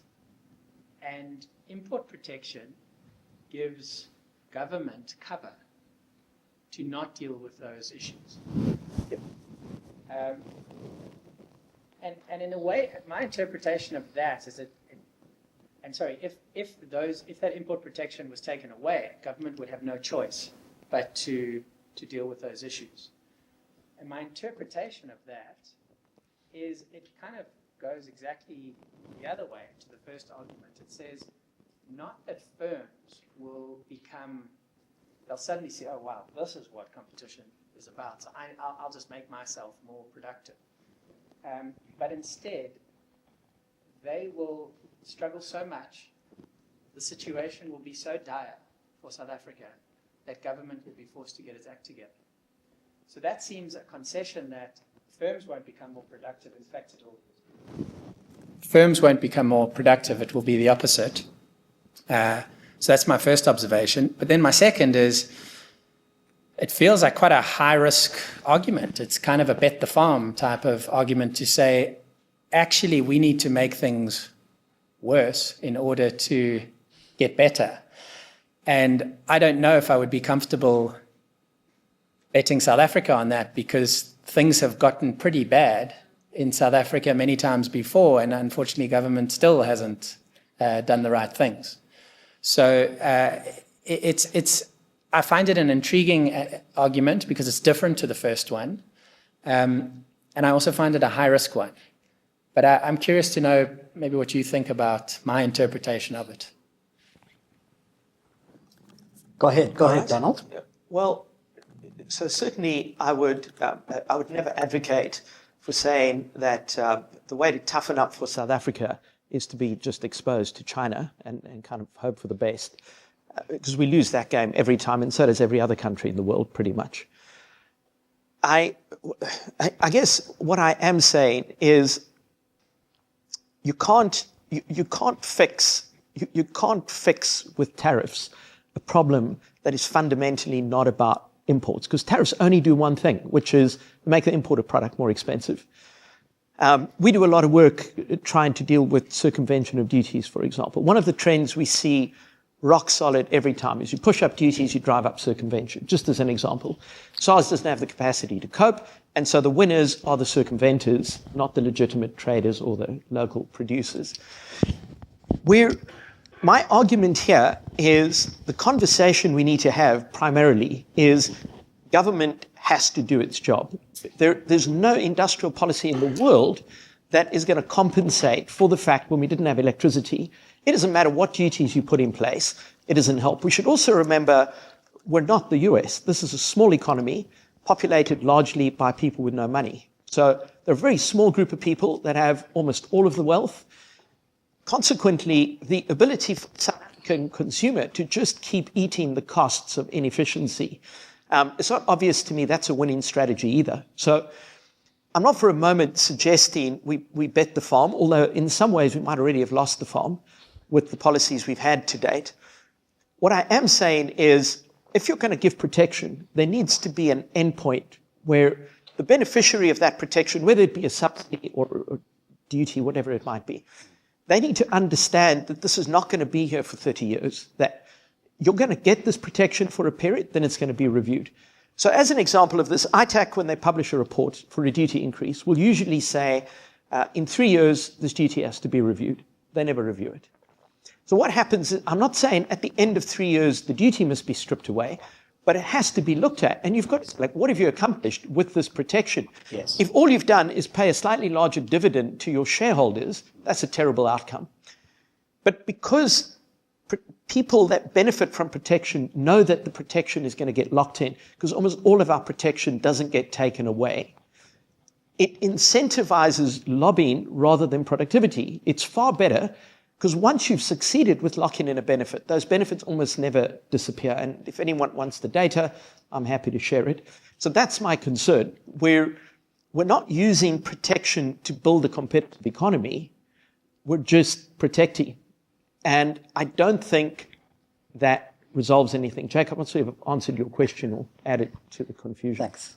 No, this has been an interesting exchange. I want to change tack a bit before I open up to our colleagues in the audience. I want to ask a question to each of you, which is the elephant in the room. So what is your view on the threat of Trump and the threat of the end of this sort of globalization, free market era? And if it's a credible threat, how should South Africa respond? Donald, and then Neva and Jake. That's a small room with a very big elephant in it, I might add. Sure. My concern is that I can't make sense of what Trump is trying to accomplish. I mean, I hear the words, but I can't figure out what the end game is. You're thinking like an economist. I apologize. So I don't really know what he wants. I mean, he does a lot of really wild stuff. And I think the uncertainty that puts into the global trade and investment system is not good for the system overall. I don't think that tariffs are the answer to every issue that you happen to have with another trading partner. So, but Trump is perhaps by far the most extreme version of this, but he's not the only one. So there's been a move to kind of deglobalize, certainly under COVID, but even starting before then. My fear with all of this is that, I think at its extreme on both sides of this, very bad things happen. So with just a world with essentially no borders, a very small number of people become wealthy and everyone else is just a customer. And on the other end of it, we can't lose all of the benefits of globalization. The world is a lot better off. There are hundreds of millions of Chinese people who are not living in abject poverty any longer. So we can't be insensitive about it. My concern with Trump is not so much what any individual policy is, but he seems to be hell-bent on simply breaking the system rather than trying to say, the first to criticize the WTO, for example, there are problems. But the idea that what we have is a reversion to kind of mercantilism doesn't feel to me like a great outcome, even for the US. I guess that's my biggest fear. I have no answer to what to do about this very big orange elephant. Neva? No, I think there are, as usual, there are no easy answers when the head of a much bigger and more powerful state decides to target the rest of the world and us in particular. I think Trump's aims are basically he sees it as he doesn't want a deficit in goods trade. So the deficit is less if you include services, and he ignores that, right? Yeah. But the second thing is that he sees it as a sales tax. The U.S. doesn't have a sales tax. So he wants to cut taxes, he wants to cut income tax and shift to sales tax. Does this sound familiar? It's a revenue. No, he totally sees it as a revenue thing. Yeah. And so the real question is not what does he want, but will he be able to fight it through? Because last time what happened was they put the tariffs in and then they had a lot of rebates.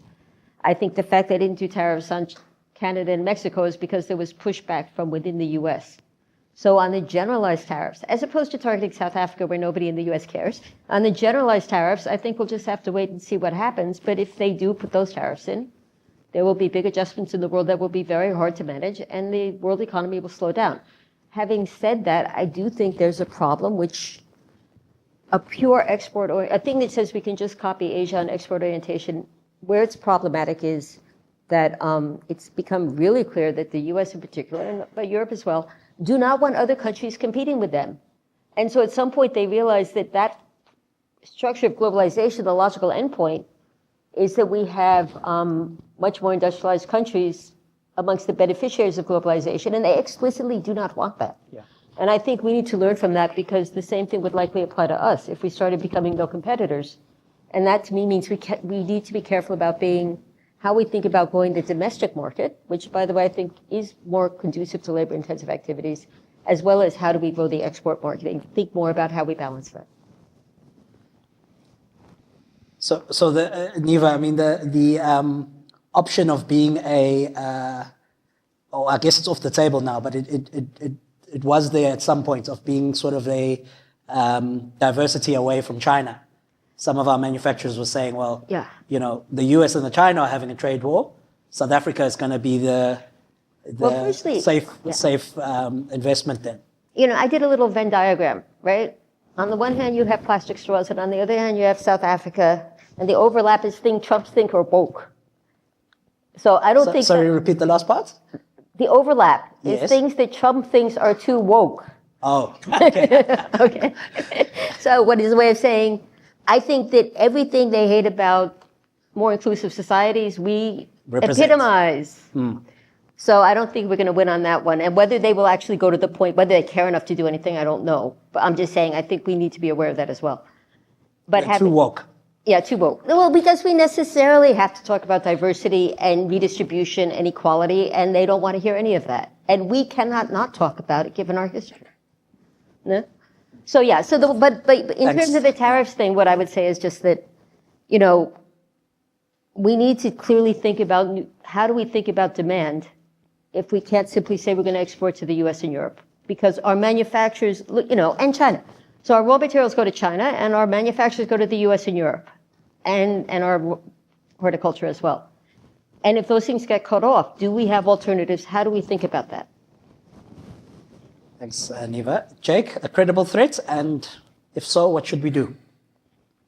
What happens to auto if they get rid of AGOA? It's a difficult let's go to question what's to the answer, and I'm not going to pretend to be an hope you're right. international relations specialist or a macroeconomist. But I agree with the sentiments expressed here. I mean, it's really hard to know what Trump is going to do initially, and then it's also hard to know what he's going to do after that. There is, I think, a degree of theater to this, right? Trump, I mean, you talked about using these tariffs as a revenue tool, but I think that Trump uses these tariffs as a general purpose negotiating tool. So he wants some action in relation to narcotics and immigration, and decides that tariffs are a good tool to use in that negotiation. So they really become the Swiss Army knife of any kind of negotiation. But then kind of gets, like in the case of Canada and Mexico, makes a song and dance of it, announces what he's going to do, and then sort of within the space of a few days, that at least for 30 days is retracted, and he's won something which those countries were doing anyway. So it's kind of there's a whole theater for something that for a big nothing. And so that's just quite hard to predict. But I think the consequences for us, if he does follow through on some of these things, which he could be quite severe. There's an interesting argument which is posed in particular by Danny Roderick, the Harvard economist, which is that why do other countries retaliate? That the best course of action here would be for Trump to make his blustery threats, and for other countries to go, okay, if you want to make all of your citizens a bit poorer, go for it. And of course, there's a cost in that, and it feels like retaliation claims back some ground, but actually, it may be a better approach to simply ignore, and it would probably be the thing that would irritate Trump the most, which would at least give some satisfaction. But I don't know. I think that we'll have to sort of watch this carefully. I mean, the last thing I would say is that I have seen some arguments in favor of countries repositioning as, I think they're called sort of connector economies, where they say, all right, well, there's this, trade war emerging between these trade blocks. And there are going to be companies who want to exit that hostile environment. And these other countries can position themselves as the safe haven. I don't know how well positioned South Africa is for that. So, for example, Thailand is trying to follow that approach. They are geographically proximate to China. And so, if you need to put your factory somewhere else, guys, we're here next door. We don't quite fit that bill. So I think it's harder for us to position ourselves as a connected economy, but maybe there is some opportunity there. Thank you very much, and thank you, Jake and colleagues. So for the last 30 to 40 minutes, I want to open up this discussion to the floor. We do have a roving mic. My colleague Sobega is coming to fetch it.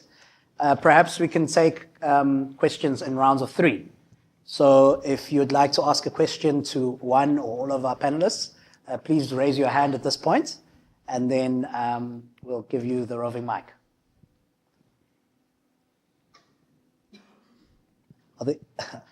I was going to say, are the colleagues sort of feared to paralysis? But I'm glad that we've got 2 hands here. Please introduce yourself and your organization, and then ask your question. My name is Max, and I'm from Italy. It's a question and perhaps a contribution. Do we even know the products that we could prioritize for import substitutions?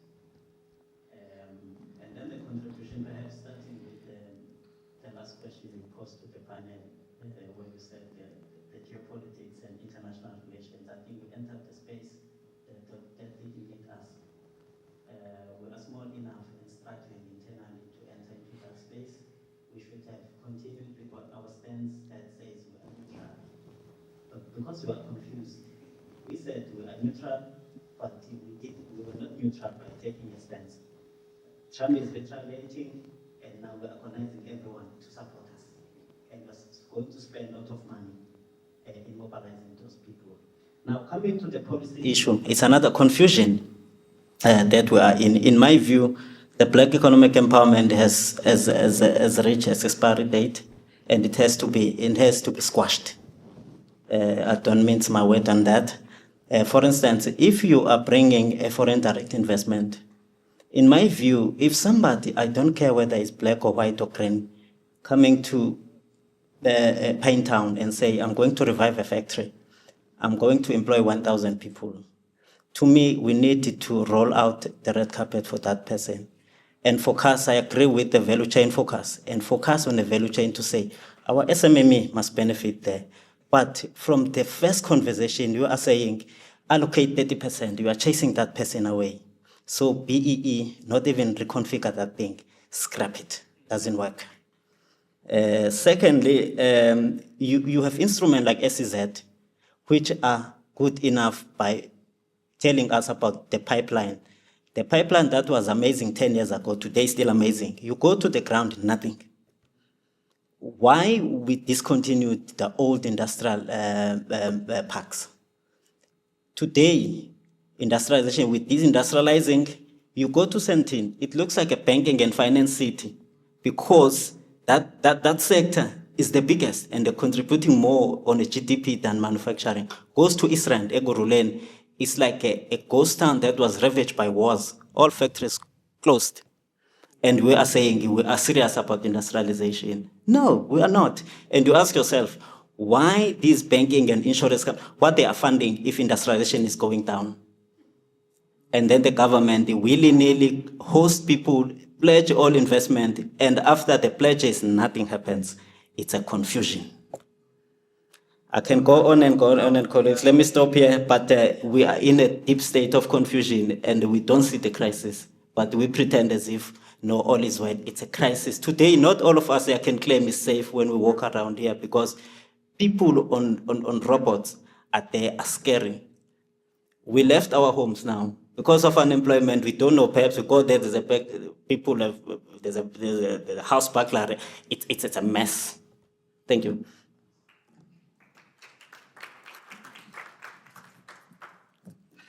Thanks, Max. I think you touched on some of the key points that I wanted to make. 2 comments and then 2 questions. Just comments, if I understood you, Donald, in terms of protectionism, I believe that protection should remain in place for key priority sectors, but it must evolve to continuously drive cost competitiveness progress. I see it more as not a crutch, but as a high-performance fitness program. So, so just a comment, and then just with a lot of talk around Trump, and my major concern personally is that he believes his own views, on things, and that he's correct. He doesn't always look at the facts. And the other concern is that his right hand is a South African, Elon Musk, who's highly critical of South Africa and the government in place. So for me, that's a concern. Generally, I think Max touched on some of the points. It is becoming increasingly difficult to be optimistic about the future of South Africa. Small and poor market, the economy is not growing, especially when you compare it to other countries in Africa. Africa as a whole is doing well. Most countries in Africa are doing well, but South Africa, that's not the case. We've got education concerns, competitiveness concerns, union, labour challenges, other challenges like electricity, water, roads, harbours, location, bottom of Africa, crime. We seem to discourage investments, especially foreign investment, and the Starlink case is one that springs to mind. Incompetent and or under-resourced government structures, very slow to make changes, was mentioned, like the tariffs making changes, wheels move slowly. And then ineffective government policy was mentioned. I mean, the National Development Plan from 2012 has not met its objectives. The transformation program has not achieved its objectives, the youth program. So sort of the key for me, maybe the questions is there sort of a radical change required around some of government's policies, the transformation policy? They're now talking about the third wave of BEE, and I think there's major concerns around that. So major change around government's policy. And then in terms of manufacturing industrialization, is there maybe a horizontal focus that is required, sort of an SA manufacturing master plan at a horizontal level to say, what is required to sort of industrialize us, almost create this, an environment that is conducive for manufacturing and industrializing going forward. Thanks. The colleagues have made some very, very good points. We won't be able to cover all of the points in response, but one area of commonality between them is this issue of transformation. Very strong view from one of the audience members to scrap BEE. Another view asking a question about, how do we evolve this position? We haven't discussed this. It's worth us just speaking to it as a panel. What are our positions regarding transformation? Whether we should just scrap BEE. Jake? This is obviously a political hot potato, so a difficult sort of conversation to have. But I think that there is a trade-off that we are experiencing between investment and transformation, because we need multinational corporations to decide to invest in South Africa.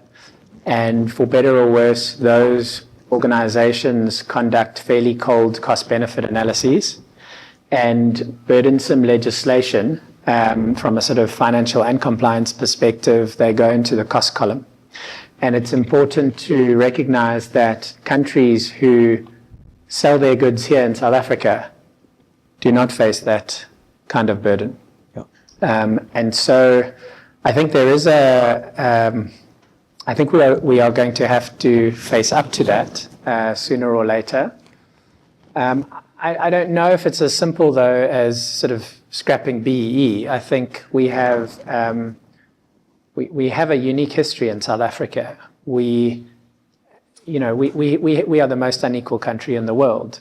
We have serious unemployment and poverty. We have to redress the imbalances of apartheid. We need to do something about that. My view is that the best way to do that is through investment and employment creation. And so I don't actually think that there needs to be a trade-off between investment and transformation. But I think that the current legislation creates a degree of trade-off. And I think there's some elements which can perhaps be preserved and others which are problematic. And asking a multinational company which has the option to invest almost anywhere in the world to give away 30% of its equity is not going to make it easy to land that investment here. Eva? Yeah, well, I mean, I just think, so two things. One is, the reason we have BE is because there's a very strong lobby for it. And to simply say we don't like it doesn't really help much at that point. We need to say, how do you manage to build a coalition that will actually see there are better ways of achieving improvements for the majority than BE in the sense of ownership of existing companies. And by the way, foreign companies do not have to give away 30%. They need to they can do an equity equivalent. And I think that's an important thing. So, I mean, Musk is making a fuss about it because he hates it. There are lots of problems with BEE, but I don't think the issue is that we're forcing foreign investors to give away 30% of their capital, because in fact, that's not the way it works. Okay. Having said all, I mean, the whole point is you can do all these different trade-offs to get there, you know, and particularly foreign investors, there's a different dispensation. However, having said all of that, I do think that, you know, the lobby is there, and the lobby is strengthened by the fact that most people don't see changes in any other area. And nobody, I think, most voters do not believe that if you support established business and you get foreign investors, it will lead to growth on a scale that will deal with the employment problem. And that's because it hasn't in the past. And people know that. When we did manage to have improvements in employment was during the commodity boom. So trickle-down can work to some extent, but of course it goes away when the prices fall again. And I think as long as we don't have a vision that says, how do we build a coalition that can both support established business and do that by giving trade-offs to the majority of voters, what would those trade-offs look like in terms of their economic prospects? That it doesn't make any sense to say just get rid of it, because no politician can. I mean, even the opposition. Let me challenge you on that. Try and do that. Is this lobby a legitimate lobby and one which we should be taking seriously? No, but they've been a lot better than we are at building support by saying to people, there is nothing else for us. So the black industrialist thing was an effort to get away from BE in the narrow sense. And like, I know for a fact that whenever this stuff goes to cabinet says we don't like the entrepreneurs, we don't like the people who are just trying to take over existing companies instead of building their own. There is an awareness of that. But as long as we don't have something else for people to mobilize that's transformative, you're going to come back to sort of populist things like support black business and, to be honest, land reform in a very unreflective way and nationalization. And as long as we are not able to give people a vision of how can we use industrial policy in a way that doesn't just say, oh, we will grow and that will trickle down, but rather says these are the things we can do to ensure that you also get benefits from it, then I don't think there's any prospect of getting rid of that kind of BEE, because we haven't offered an alternative that is convincing to people. Donald? And don't get me started on the funds.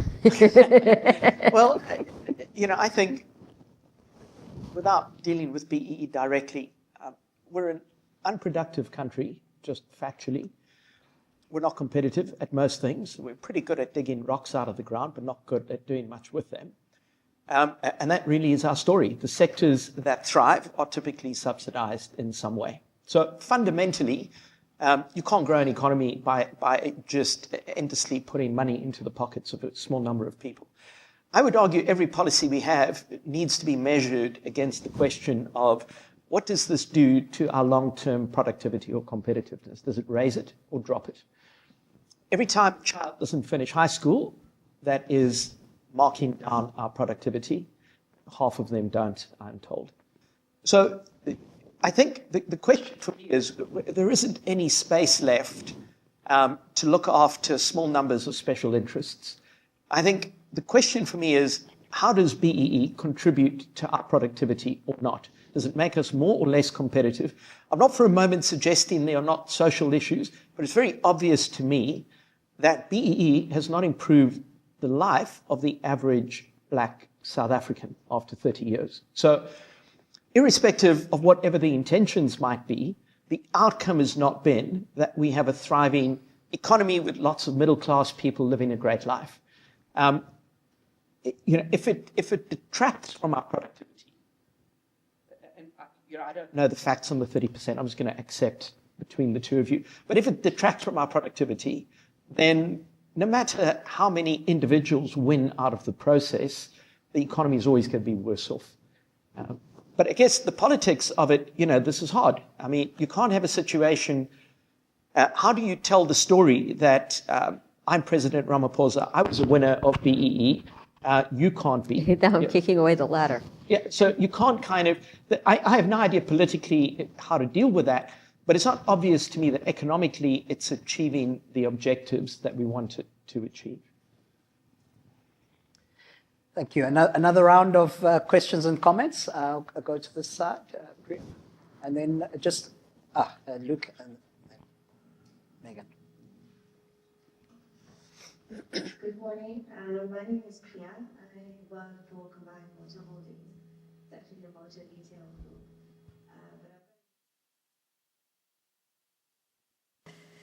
Just about 7 years in the component sector. So when you talk about value chains, I think I've seen quite a bit of the automotive value chain from different points of view.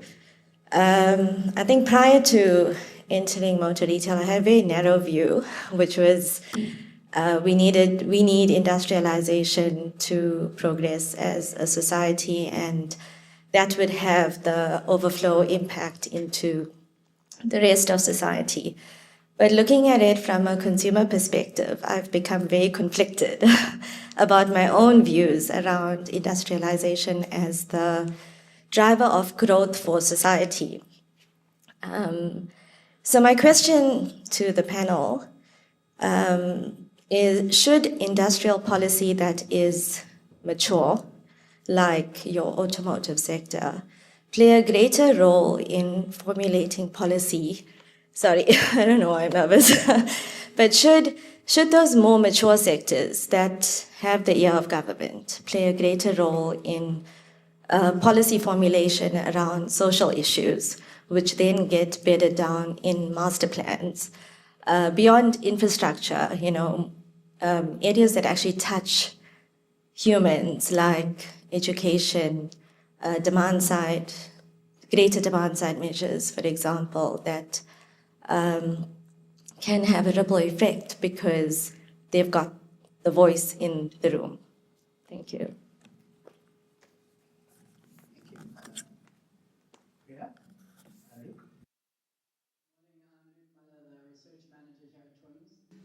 And I just wanted to touch on a point that was made earlier, that all of the big exporting countries, so China, Thailand, South Korea, Mexico, to name a few, they all have special economic zones that function well. And South Africa does have some special economic zones, but a lot of these, you still have to engage in secret negotiations that you were talking about. The benefits aren't clear and transparent. And those special economic zones that work well in other countries, they provide the basics: electricity, water, reliability, safety, and most importantly, low or zero tax rates. So I know a lot of small factories that I've worked with would jump at the opportunity just to get those benefits, because they cannot negotiate in these secret negotiations and jump the bureaucratic hurdles to get the benefits that exist in South Africa. So that's just the point I wanted to add to what he said earlier. Megan.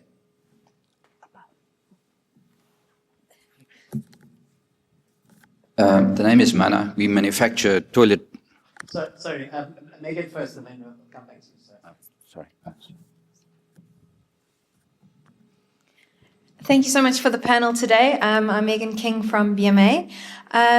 I just wanted to touch on the topic on small business versus large business, which I think came through quite strongly in the discussion. And even though I know that the conversation is far more nuanced than we've had a chance to tackle, a lot of it is focused on how industrial policy has prioritized inefficient, unproductive large business at the expense of potentially more agile small business that could be more productive.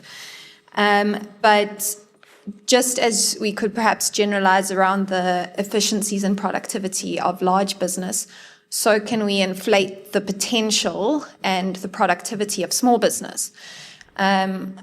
I recently read something that stuck with me about small business and entrepreneurialism in South Africa and Africa, and around how the majority of self-employed entrepreneurs in South Africa are really just unemployed in disguise.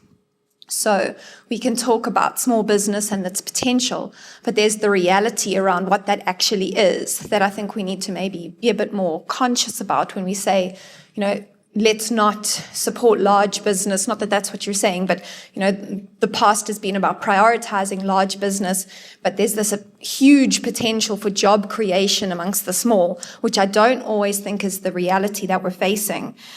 Small is often unproductive because of the fact that it doesn't have the scale to become productive. And large firms with scale globally can be incredibly productive and bring ideas, bring technology, bring skills into the country, which small business does not actually have the potential to do. I don't think it's a large versus small debate, but developing small business is also really hard. What we've seen is how do you take a small idea and a good startup or a small company and scale it? There are many challenges to doing that. So my question is really around, given this complexity, how does industrial policy address the realities of the challenges of small business development while also capitalizing on the benefits of large enterprises, particularly multinationals, that can have many additional benefits if they're developed and supported? Thanks. Three very interesting comments, and I'll leave it up to the colleagues to see which comments they want to pick up on. But the issue Priya raised about the role of established business in actually dealing with societal problems and not just economic problems, and how do we ensure that we capitalize on the strengths of things like the master plan, where we've had these very good consultative processes. How do we address the social issues using that? The role of SEZs, which has come up earlier with Max's comment, but should we be basically expanding the SEZ program? The debate between established industrial parks, which are now being neglected, in favor of these new shiny SEZs that was raised. And then the point about Megan, which is, aren't we inflating this idea or romanticizing this idea of small businesses? And, these unicorn small businesses like Facebook and Google and all these others are actually an anomaly. And the reality is most of our small businesses are survivalist enterprise. And, how much effort should we be putting in that versus a large enterprise, which has the R&D, can capture transfer, technology transfer. So I'll leave it up to you on which of these issues you want to pick up, but I'll start with you, Donald. Yeah, so let me maybe start with the SEZ issue. So I think, I do a lot of work around that space, and my conclusion on SEZs are that, firstly, we don't really know what we want from them. So we have something like the apartheid government's approach to where they would put Botswana homeland, which was where the sole Kerzner wanted his casino. And we have some element of that with our SEZs. Like our SEZs have no strategy behind them. We don't want them to be too special, so we want to keep the rules in the SEZ as closely aligned to what is outside, because that's politically the easiest. But if you go back into when SEZs kind of start, if you go back to China in the early 80s and so on, the idea for an SEZ was kind of a laboratory, if you like. You could test things out. It didn't flow automatically into the rest of the economy. If it worked, you could take this new thing that you had tested out, and you could do it at greater scale. We have SEZs, for example, which have substantial businesses in them that don't trade internationally. Why are they there? Because they get double the amount of the income tax incentive under Section 12I if you're in an SEZ. So what's happening is that's problematic, because now you have a business in an SEZ which gets some benefits. If you're on the other side of the wall, you don't get it. It's not obvious to me why you should benefit. Maybe the SEZ wasn't there when the first business set up. So I think we're all over the place with our SEZ strategy. I don't think we have one, but I think SEZs certainly have the potential to make a difference, particularly when you take an export focus. But they don't work if they're not very special. The specials look quite important. If they just what you have, here with some minor changes, then I don't think they're going to ever be effective. On the question of scale, I mean, if you look at companies that export, people who are exporting trinkets, off their website, you need to have scale to export. I'm not for a moment proposing that we ignore big businesses. What I am saying is we must be very careful that we don't create structures which make it very hard for smaller businesses to survive. We're never going to have a Facebook or a Google in a country where most kids don't finish school. This is not my issue.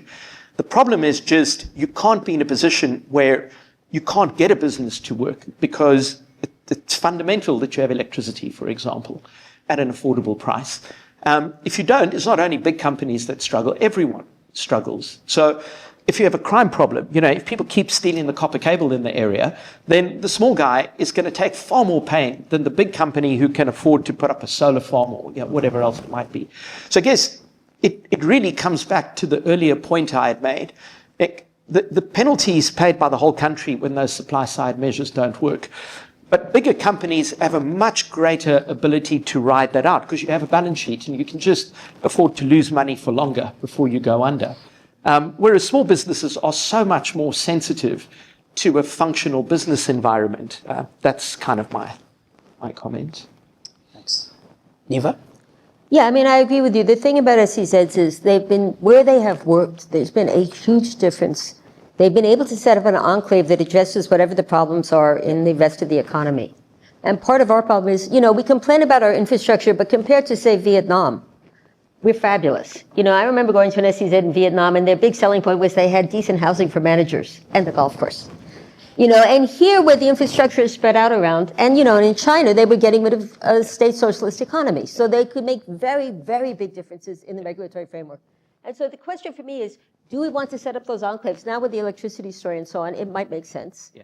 But we're not really in that position where there's an obvious thing you can say, we can set up an enclave that will be better run than the rest of the country in some very obvious way. And the problem with just putting in incentives is you do get this thing, we're getting it already, where people move there and you're just depriving other parts of the country. You're not developing new industries because they want the subsidy. So a tax subsidy or other subsidy is a problem in itself. Look, the thing about small business to me goes like this. Like I said, the big drop in employment here compared to other countries. Like I said, we have 40% of the working age population in South Africa is employed compared to 60% in almost every other country. Yeah? But they're employed largely in low-level, self-employed survivalist activities in many of those countries. When you see peasant agriculture, even in a place like China or Vietnam, it's not something you or I really wants to do. If we're serious about job creation, I think we need to say, how do we grow those opportunities that at least give people some kind of earned income that they control and some opportunity that they can build up? That's not going to be the core of the formal economy. I also think there's a huge difference then in the role of small business in the formal economy is a different story. Because, there it's often about what is technologically viable in that part of the economy. But what is very clear, and we can see it now in steel, is that where you have very large established formal companies, particularly upstream in the mining value chain, they can lobby for their interests at the cost of downstream, smaller, more labor-intensive companies, even in the formal sector. And that's a problem. So that's where we are talking about what we would think of as small business in the American or European sense, where they employ a few people, they have modern technology, and they operate like that. If ArcelorMittal manages to get tariffs on steel, they employ 6,000 people. The downstream guys employ 200,000, and that's not counting construction. Yeah? And they do tend to be smaller because it's more labor intensive, and more labor intensive industries have more small business. So I do think there is that trade-off within the formal sector, but if we're serious about developing employment, if you make productivity the criterion for creating employment on a mass scale, you never create employment because by definition, you're taking people who are absolutely not productive. And you probably need to put them into things that we wouldn't see as internationally competitive or whatever, but they do meet social needs and where they can get some income from it. And that's how you create employment. And that's a very different approach to industrial policy than what we normally do, but we are in a very different situation from where industrial policy actually arose. Jake? I think I'll just comment on the small versus large debate. I agree with the point made that in order to be globally competitive, firms have to have economies of scale. And that means, a 1,000-person factory, not a relatively small informal operation. And that doesn't mean that small businesses are not important.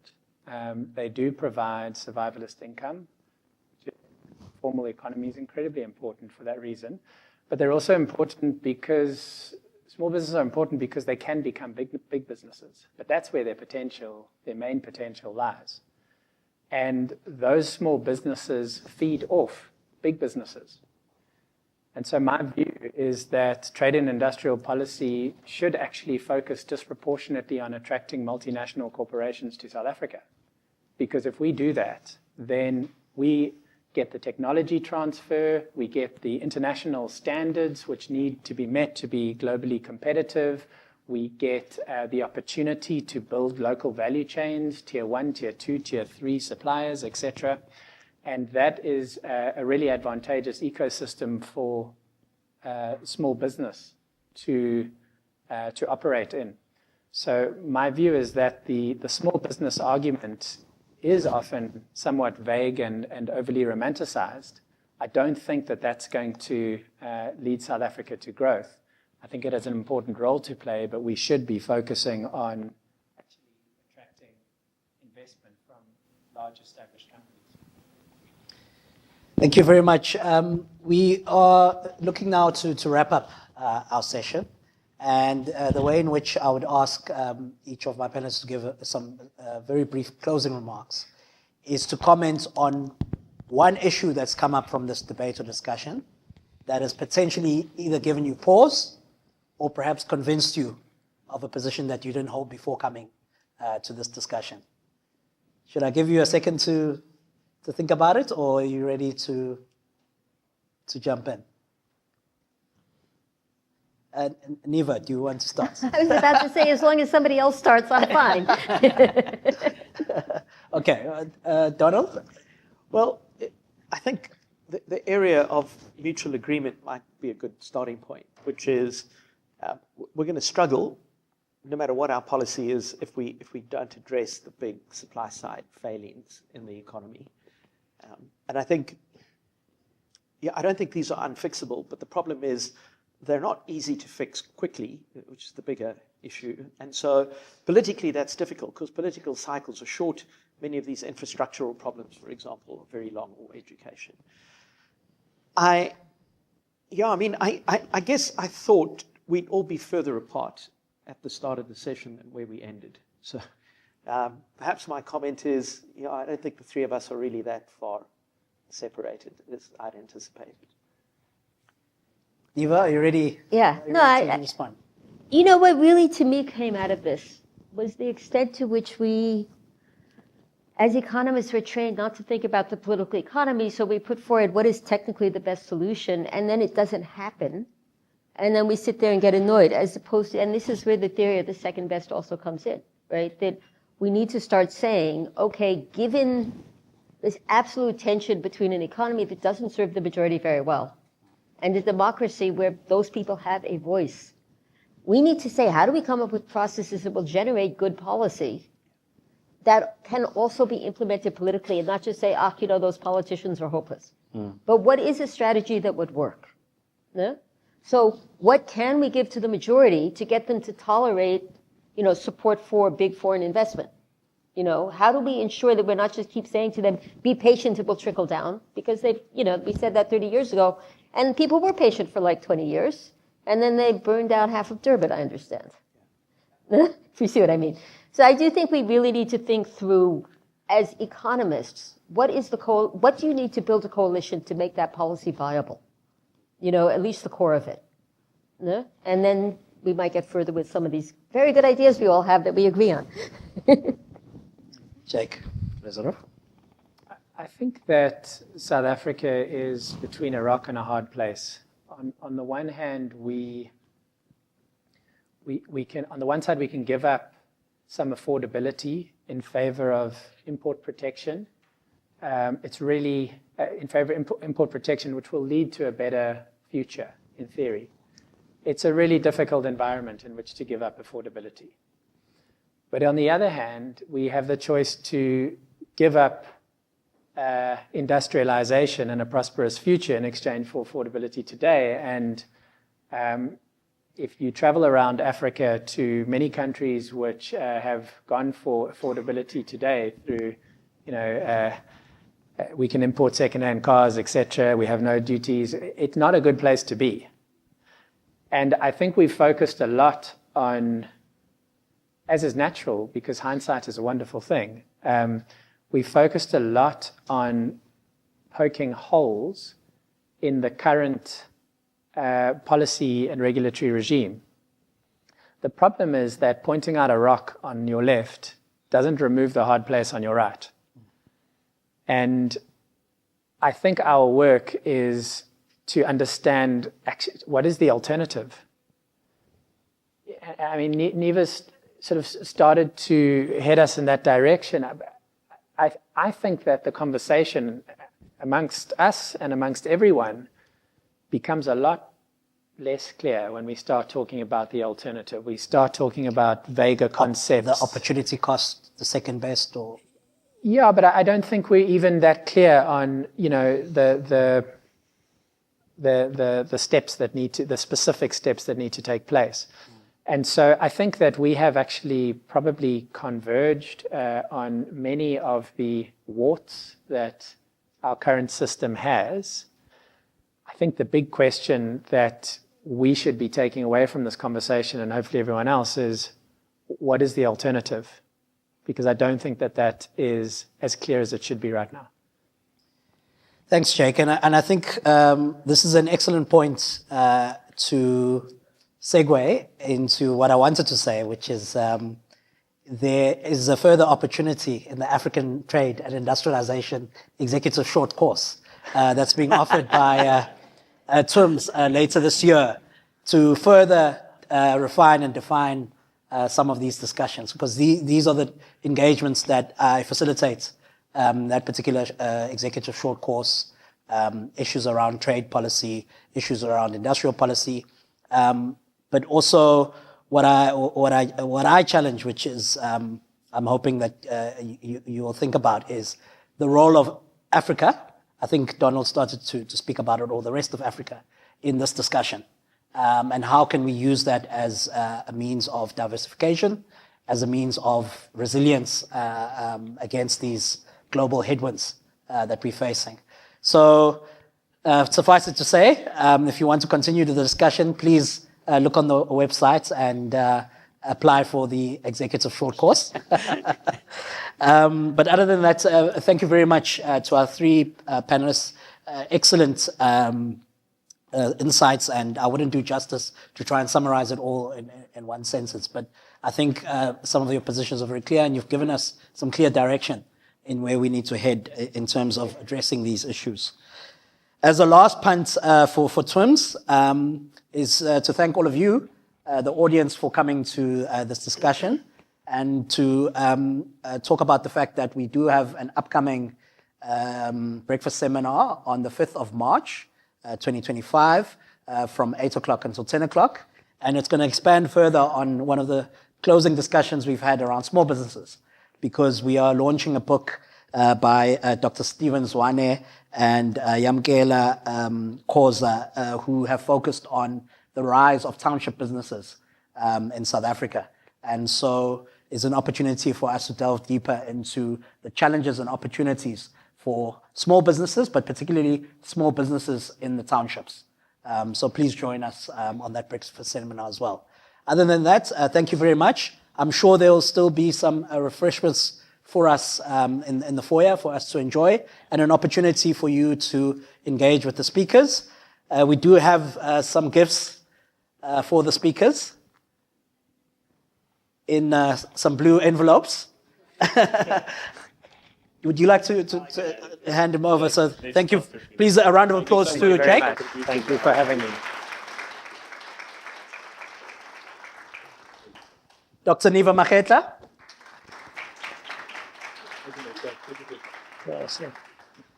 And Mr. Donald McKay. Thank you, Chance. Thank you. Thank you very much, colleagues, and a round of applause to yourselves as the audience. Please enjoy the rest of your week, and you're welcome to some refreshments upstairs. Thank you very much.